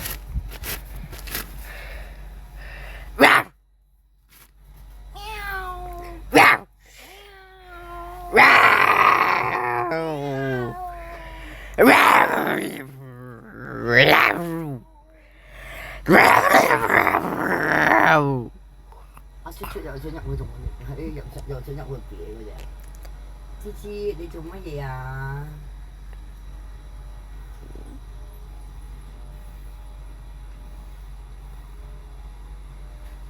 芝芝。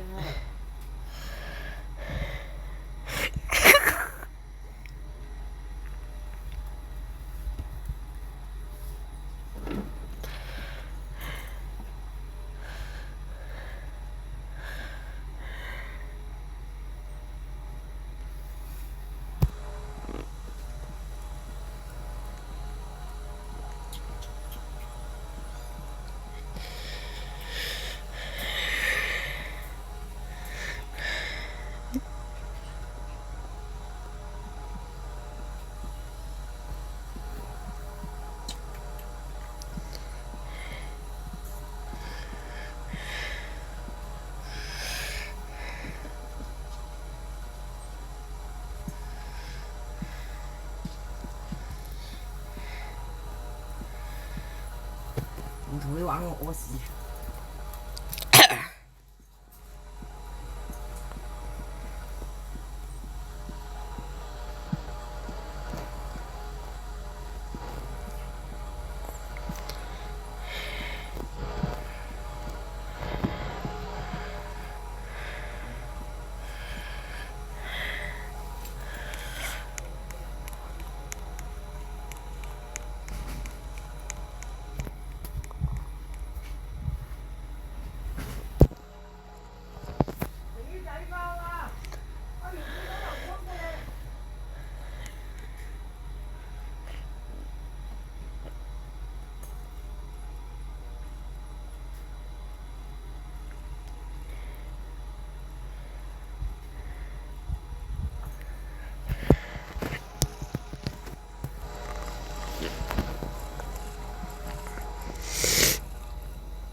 你啦都喎。我不是爬上去啦。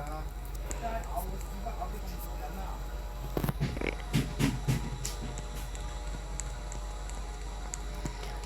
咬我屎忽黃仆街係咁滯。哇！個石油氣罐6、7隻喺度，一拍拍死嘅。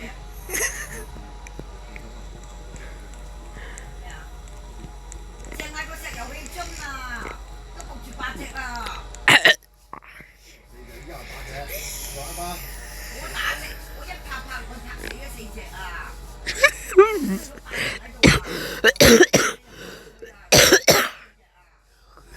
即係我咬我屎忽啦！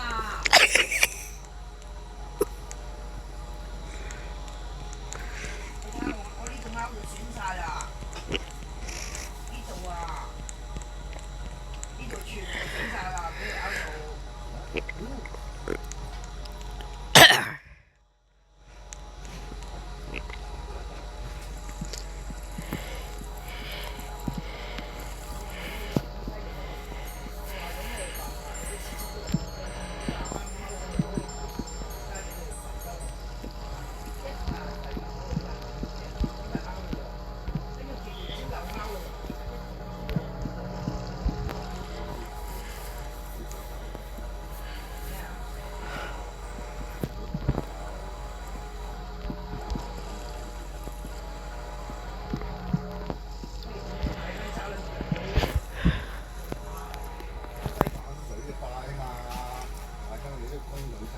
佢會翻轉頭嘅，話俾你聽。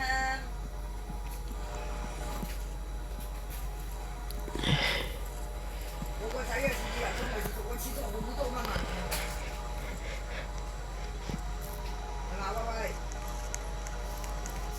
個廁所係咪好多蚊啊？係戇鳩蚊嚟嘅，唔知啲蚊嬲唔知啲蚊係咁嬲廁所，嬲到仆街，但又有啲喺直播屎忽，唔知啲蚊喺度嬲廁所嬲乜春。係咯，個石油氣樽伏喺度，唔知伏喺石油氣樽度做咩？石油氣樽度有冇血飲嘅？有水。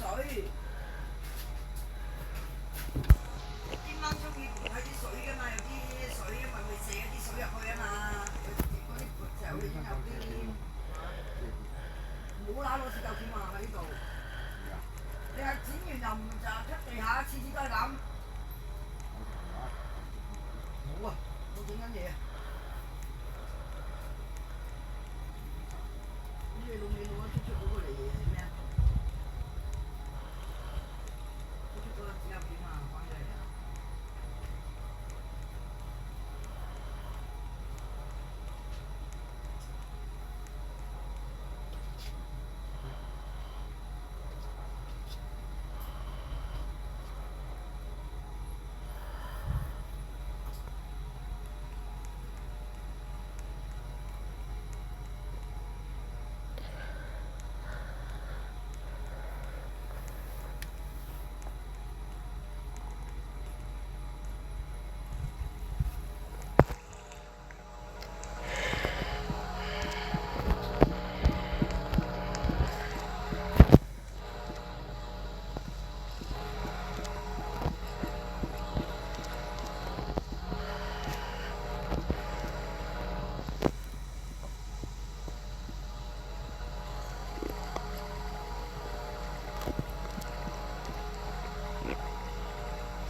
嘢啊？頭先咪講咗我會去差館咯，你問我出去乜嘢？屌佢撚事睬你啊！屌你老味閪啊！問你出唔出去？出唔出去？出去乜嘢啊？咁樣食鼻屎啊喺度！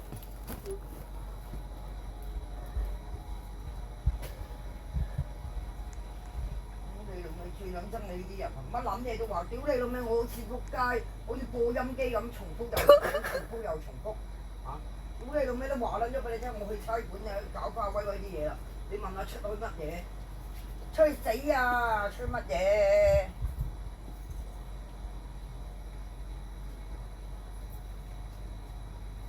差館咪拉你坐咖啡。行撚開啦你行！屌你老味對撚嚟住你啲人真係火撚滾啊！屌你老味乜撚嘢都要掉撚翻轉頭嚟問，你個閪咩問？屌你隻狗啦！似對撚要個6日前咁樣。我叫你開機洗衫，你冇臭閪啊！仆街沖撚完啊！屌你老味抌撚完洗衣球落去行撚咗佢啊！叫你喺呢度攞翻件衫抌埋落洗衣機，屌你老味又冇嘅嚇，咁我咪真係講廢話，日日對撚住你嚇，不嬲都當我講嘢唱歌㗎啦，我都話你嚇，我講咗咁撚多嘢，你要邊一樣嘢記得啊？你邊一樣嘢係屌你老味將我啲嘢放在心上啊？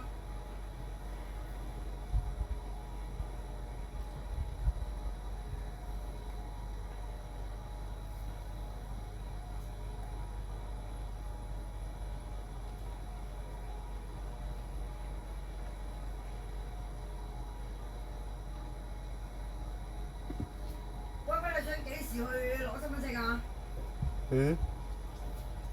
幫你預約咗先。係咪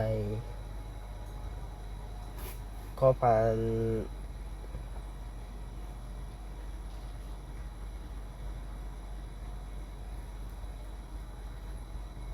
唔想喺凡事咯？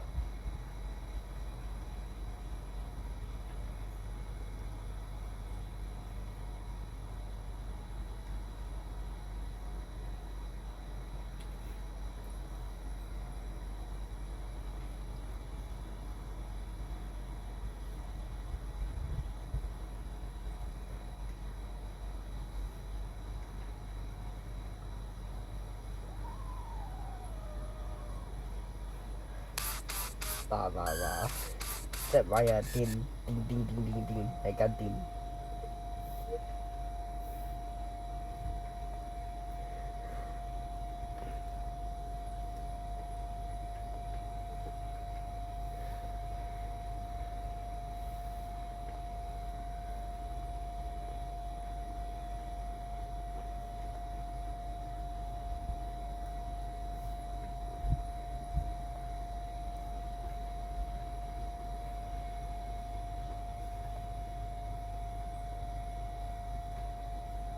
話過沙頭角線最快79K。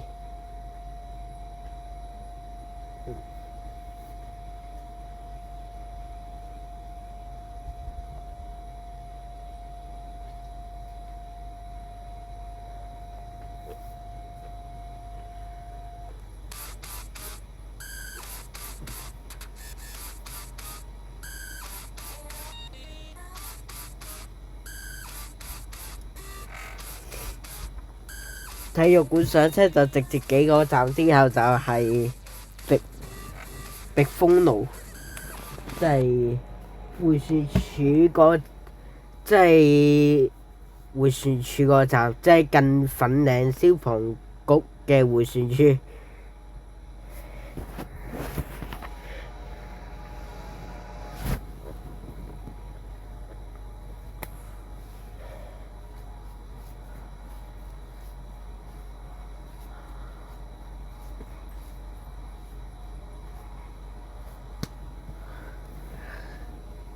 再加差館打鳩你。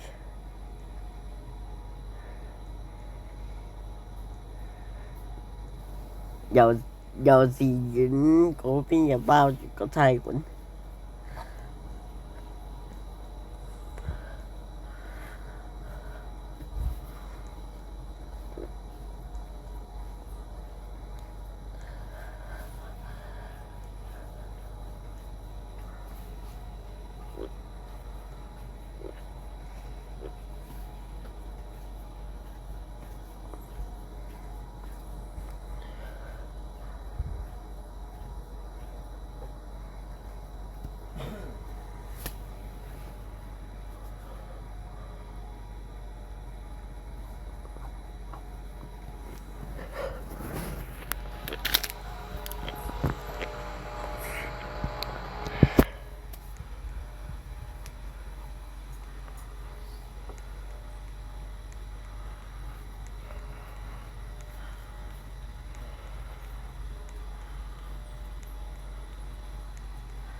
OK。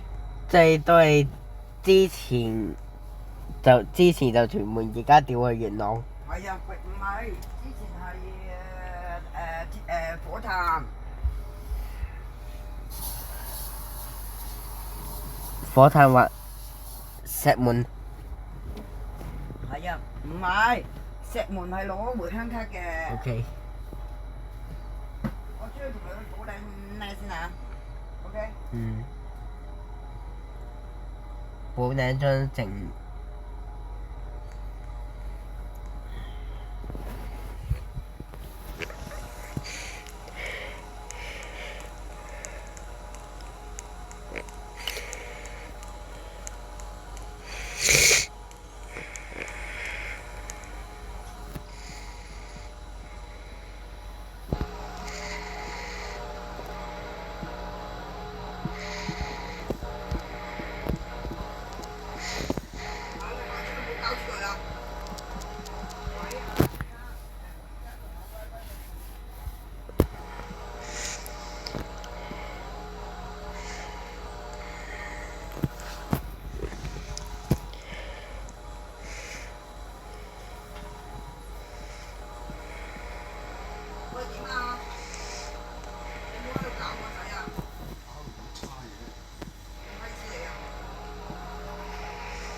Hello and welcome back to the channel. I'm Richard, this is Lap of the World, and these are 6 new road courses planned for North America.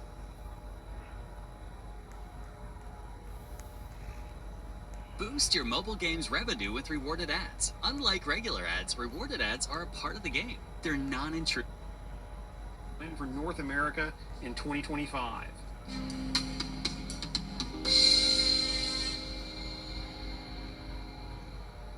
The track day hobby appears to only be growing, so it's no surprise to see new tracks in the works. For those of us in North America, though, here are 6 new developments that we can look forward to in the next few years, and excitingly, all of these facilities are off paper and at least to some extent in the ground. Moving alphabetically, we'll kick things off in northern Colorado with Ascent Drive Resort. Pitched as setting a new standard for speed, safety, accessibility, and variety amongst motorsports clubs, Ascent has broken ground just 3 miles east of Denver International Airport, and you can see the outline of the future track's layout on Google Maps already.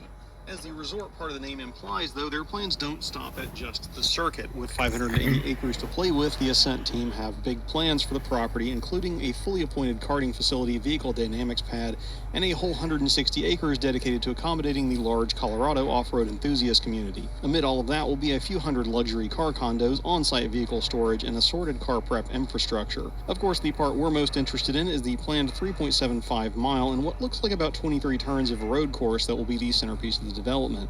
Ascent have partnered with Telca on targeting an FIA Grade 2 treatment that will see this circuit outfitted with runoff sufficient to contain at least a GT3 race car, along with a suite of modern electronic track management tech to make it safe for the members and visitors to explore their limits and relative safety. On that note, Ascent does have a membership model, although it's unclear right now if the facility will be exclusive to members entirely or if members will just have significantly more access to the track, with some weekends still available for common folk track day organizations. We've seen both models and are hoping for the latter as we've enjoyed our time in Colorado, so would welcome the additional excuse to visit more often. Moving further south, but staying in the western U.S., we find Dove Nest Motorsports Club, or DOMO, just south of Waco, Texas. DOMO as a club actually has a few different locations catering currently to off-road hobbyists, but they'll soon be in the circuit driving game as well. DOMO aims to be a top-tier motorsports resort community, offering infrastructure to support multiple motorsports disciplines and accommodating all needs, including lodging, climate-controlled garage storage, and hosting for both corporate and private events, motorsports education and training, and private track time. The Dove Nest team has also engaged Tilka Engineering to design their 3.1-mile 22-turn road course that, similar to Ascent, can already be seen from space as initial layout and grading has commenced. Members who are so inclined can even take an off-road lap of the track layout before paving gets underway. Its design incorporates turns and elements inspired by famous racing circuits like Spa, Laguna Seca, and the Nürburgring. DOMO's eventual FIA Grade 2 circuit will be surrounded by luxury garage condos, villas, car storage facilities, and what looks like some pretty high-end clubhouse and social venue installments as well. I wasn't able to find any property pricing or membership details for the future road course facility, but they have contact info on their site and active socials to follow for those interested. Heading back north, but still staying in the United States, we find ourselves just northwest of the Motor City itself to look at Motorsports Gateway Howell. Billed as Michigan's premier destination for automotive enthusiasts, the Motorsport Gateway team seeks to offer, quote, an unparalleled experience with track-fronting luxury car condos and an internationally developed racetrack. That would allow visitors to immerse themselves in the ultimate motorsports haven alongside fellow enthusiasts.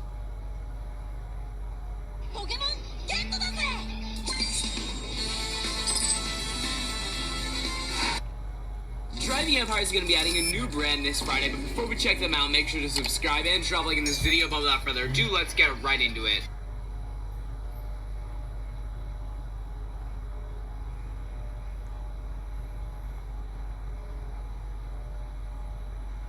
So basically, we know that there's a new brand coming this Friday. There's the teaser image posted for it already, and I want to show you all what the cars are coming with this brand, and we're also going to take a look at what other cars could come in the future from this brand.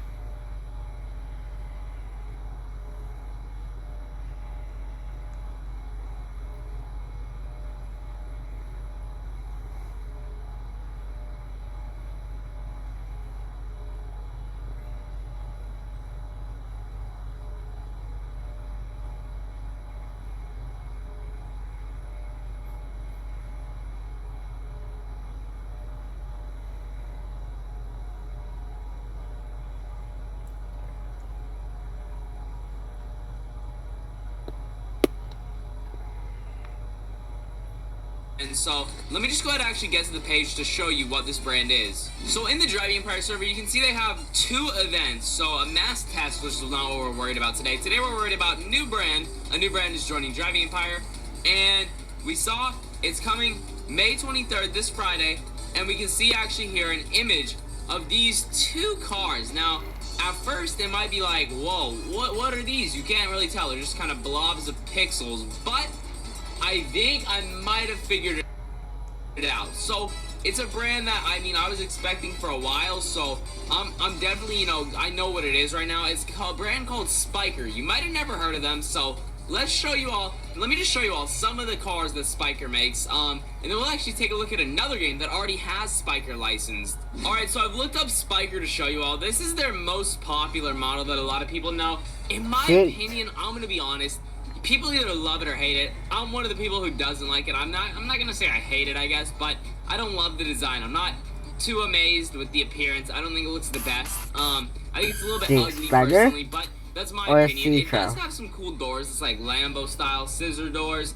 And the interior's pretty luxurious. It's got like a very platinum luxurious feel. These cars are inspired off of airplanes, hence why they have like those style wheels. Why there's maybe so many like fins and all those things.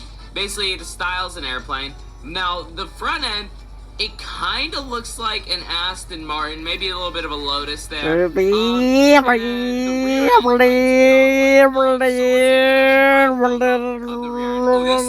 here, it kind of looks like a boat. You can see it's very luxurious. This one's kind of nice. Yeah, there's a reason. There's not even the rears. Here we go. The rears are a bit wacky looking, I'm not gonna lie. I mean, they're nice, but I don't know. The rears are not my favorite on the Spykers. What is this Spyker? That's a cool one, I'm not gonna lie. That one looks kind of nice, more modern. But the other Spykers, they're not really it. I don't know if I like these too much. But let me actually show you all another Roblox game that already has Spykers, so we can get an idea of which Spykers could be coming to Driving Empire. So on Roblox, we're actually hopping this game called Vehicle Legends. This game, it actually has Spykers, so we're gonna hop in my private server right now, load in. So basically, Vehicle Legends is kind of like Driving Empire. They both have licensed cars, but Vehicle Legends got Spyker first. So if I look up Spyker, hang on, I passed it. Spyker. So they have 3 in their game. This is the first one, the 2008 Spyker C8. This one, it's a unique looking one. I'm not gonna lie, the spec's not doing it justice right now. It doesn't look that amazing like this. Maybe like the white with the red is like a normal spec that you could expect to see on this car, I guess. And it looks decent, I'm not gonna lie, but I don't know, it's up to you to decide. Do you like the design of the Spykers? I don't know if I do. And then there's a convertible variant of that car, so this one's the convertible. You got your top that comes off. The convertible looks a bit cooler, I'm not gonna lie. Interior, yeah, this is the one we saw with the luxurious interior. Very cool, very fancy. But yeah, I mean, it's up to you to decide, honestly, if you guys like the design, but those are some of the Spykers. Let's see, do they have opening engines in this game? Could we see what engines they look like?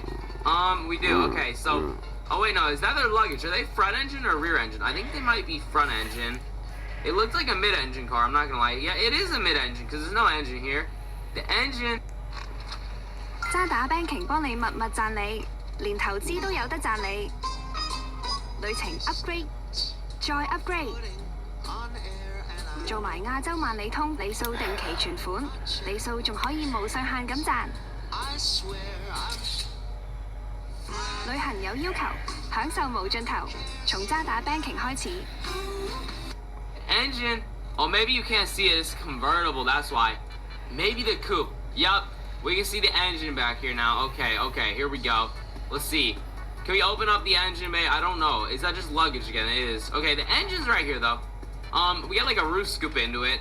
So the engine, oh my goodness, can I please look at the engine? The engine seems pretty detailed in this game. I wonder if Driving Empire will do it better. They probably will with details. But that's another one of the Spykers, the 2 that we just saw, and then we got a third. So this one looks like a shorter version, I'm not gonna lie. It's like the other Spyker, but shorter. This one I really don't like. It looks like, I don't know, I don't like that roof line there. It just looks too sharp of a finish. The rear end, I'm not a big fan of. I don't know if it's got a smaller engine or something. It's got a weird livery too, you can see, like, the livery on it's weird. We can see the doors though. Spyker, they got the Lambo doors. It looks like they got little trunks. That's interesting. You don't really see trunks in mid-engine cars, so maybe they got tiny engines or something. Then the front area. Oh, this one's got a nice front opening, though. So this one, they got some pretty cool opening parts. I think driving part will do similar. Do the other Spikers, do they have the Lambo doors as well? They do. Okay, so you can see, yeah, the Spiker, it's got the Lambo doors here. I'm gonna actually find a list of all the Spiker models. So we know that 3 could come. We know, obviously, this coupe.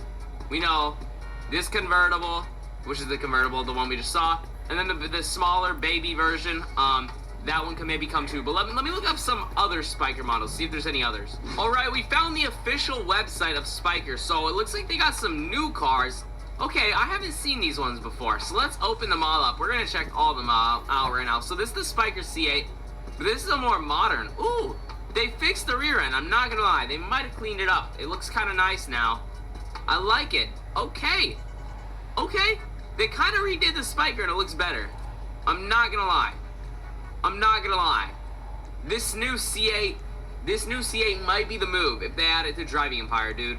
This doesn't look that bad. It looks nicer. They fixed a lot that was wrong with it. They cleaned it up. Then they got this one, the smaller version, which also seems to have been cleaned up. That's kind of nice looking. It flows much better. Dude, that interior, dude, they got a screen now. That's kind of nice, dude. I think it's just concepts right now. Yeah, concept. Was this one a concept? No, this one's real. That's a concept. Convertible version. Oh, that's nice. That's real nice. This is also concept though. But like, that's much nicer. I like the new Spikers better than the old ones.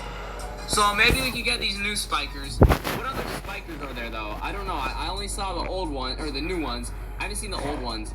Let's see. Here we go. This site. So there is this Spiker, that Spiker, that Spiker, that Spiker, and that Spiker. Let's see. So this might be the first Spiker. This is the only photo we got of it.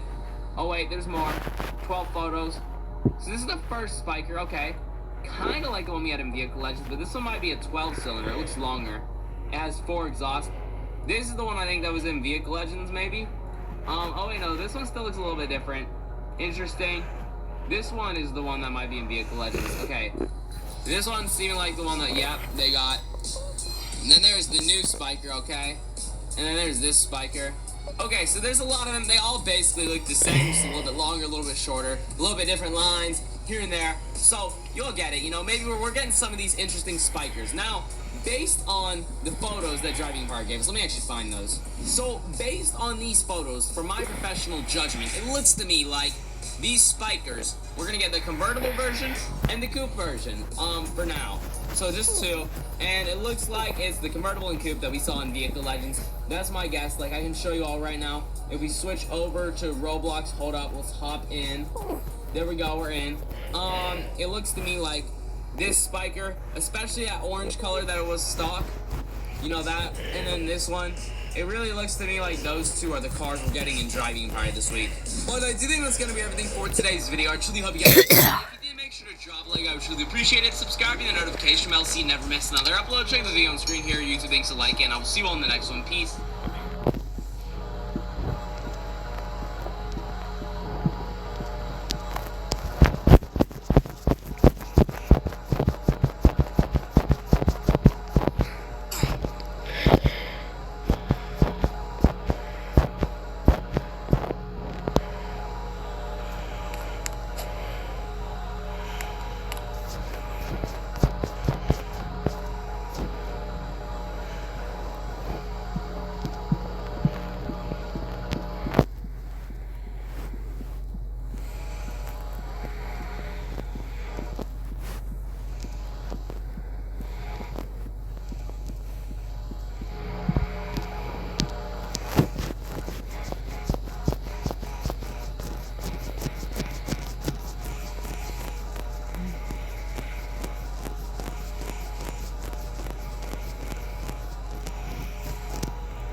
George catches a cold. Today it is raining a little bit. Peppa, George, put your raincoats on. When it rains, Peppa and George must wear their raincoats. Yeah.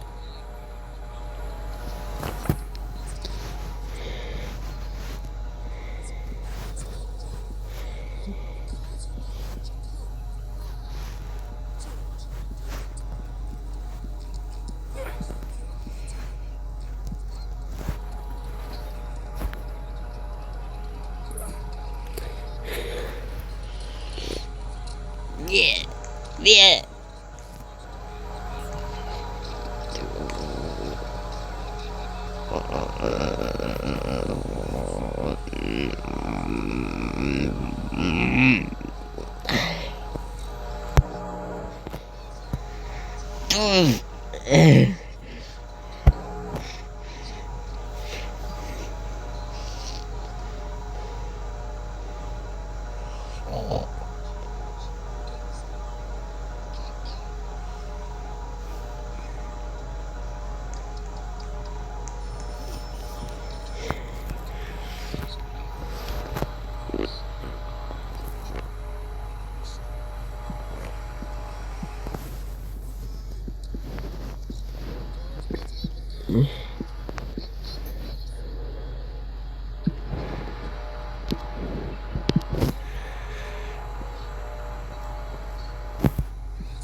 就。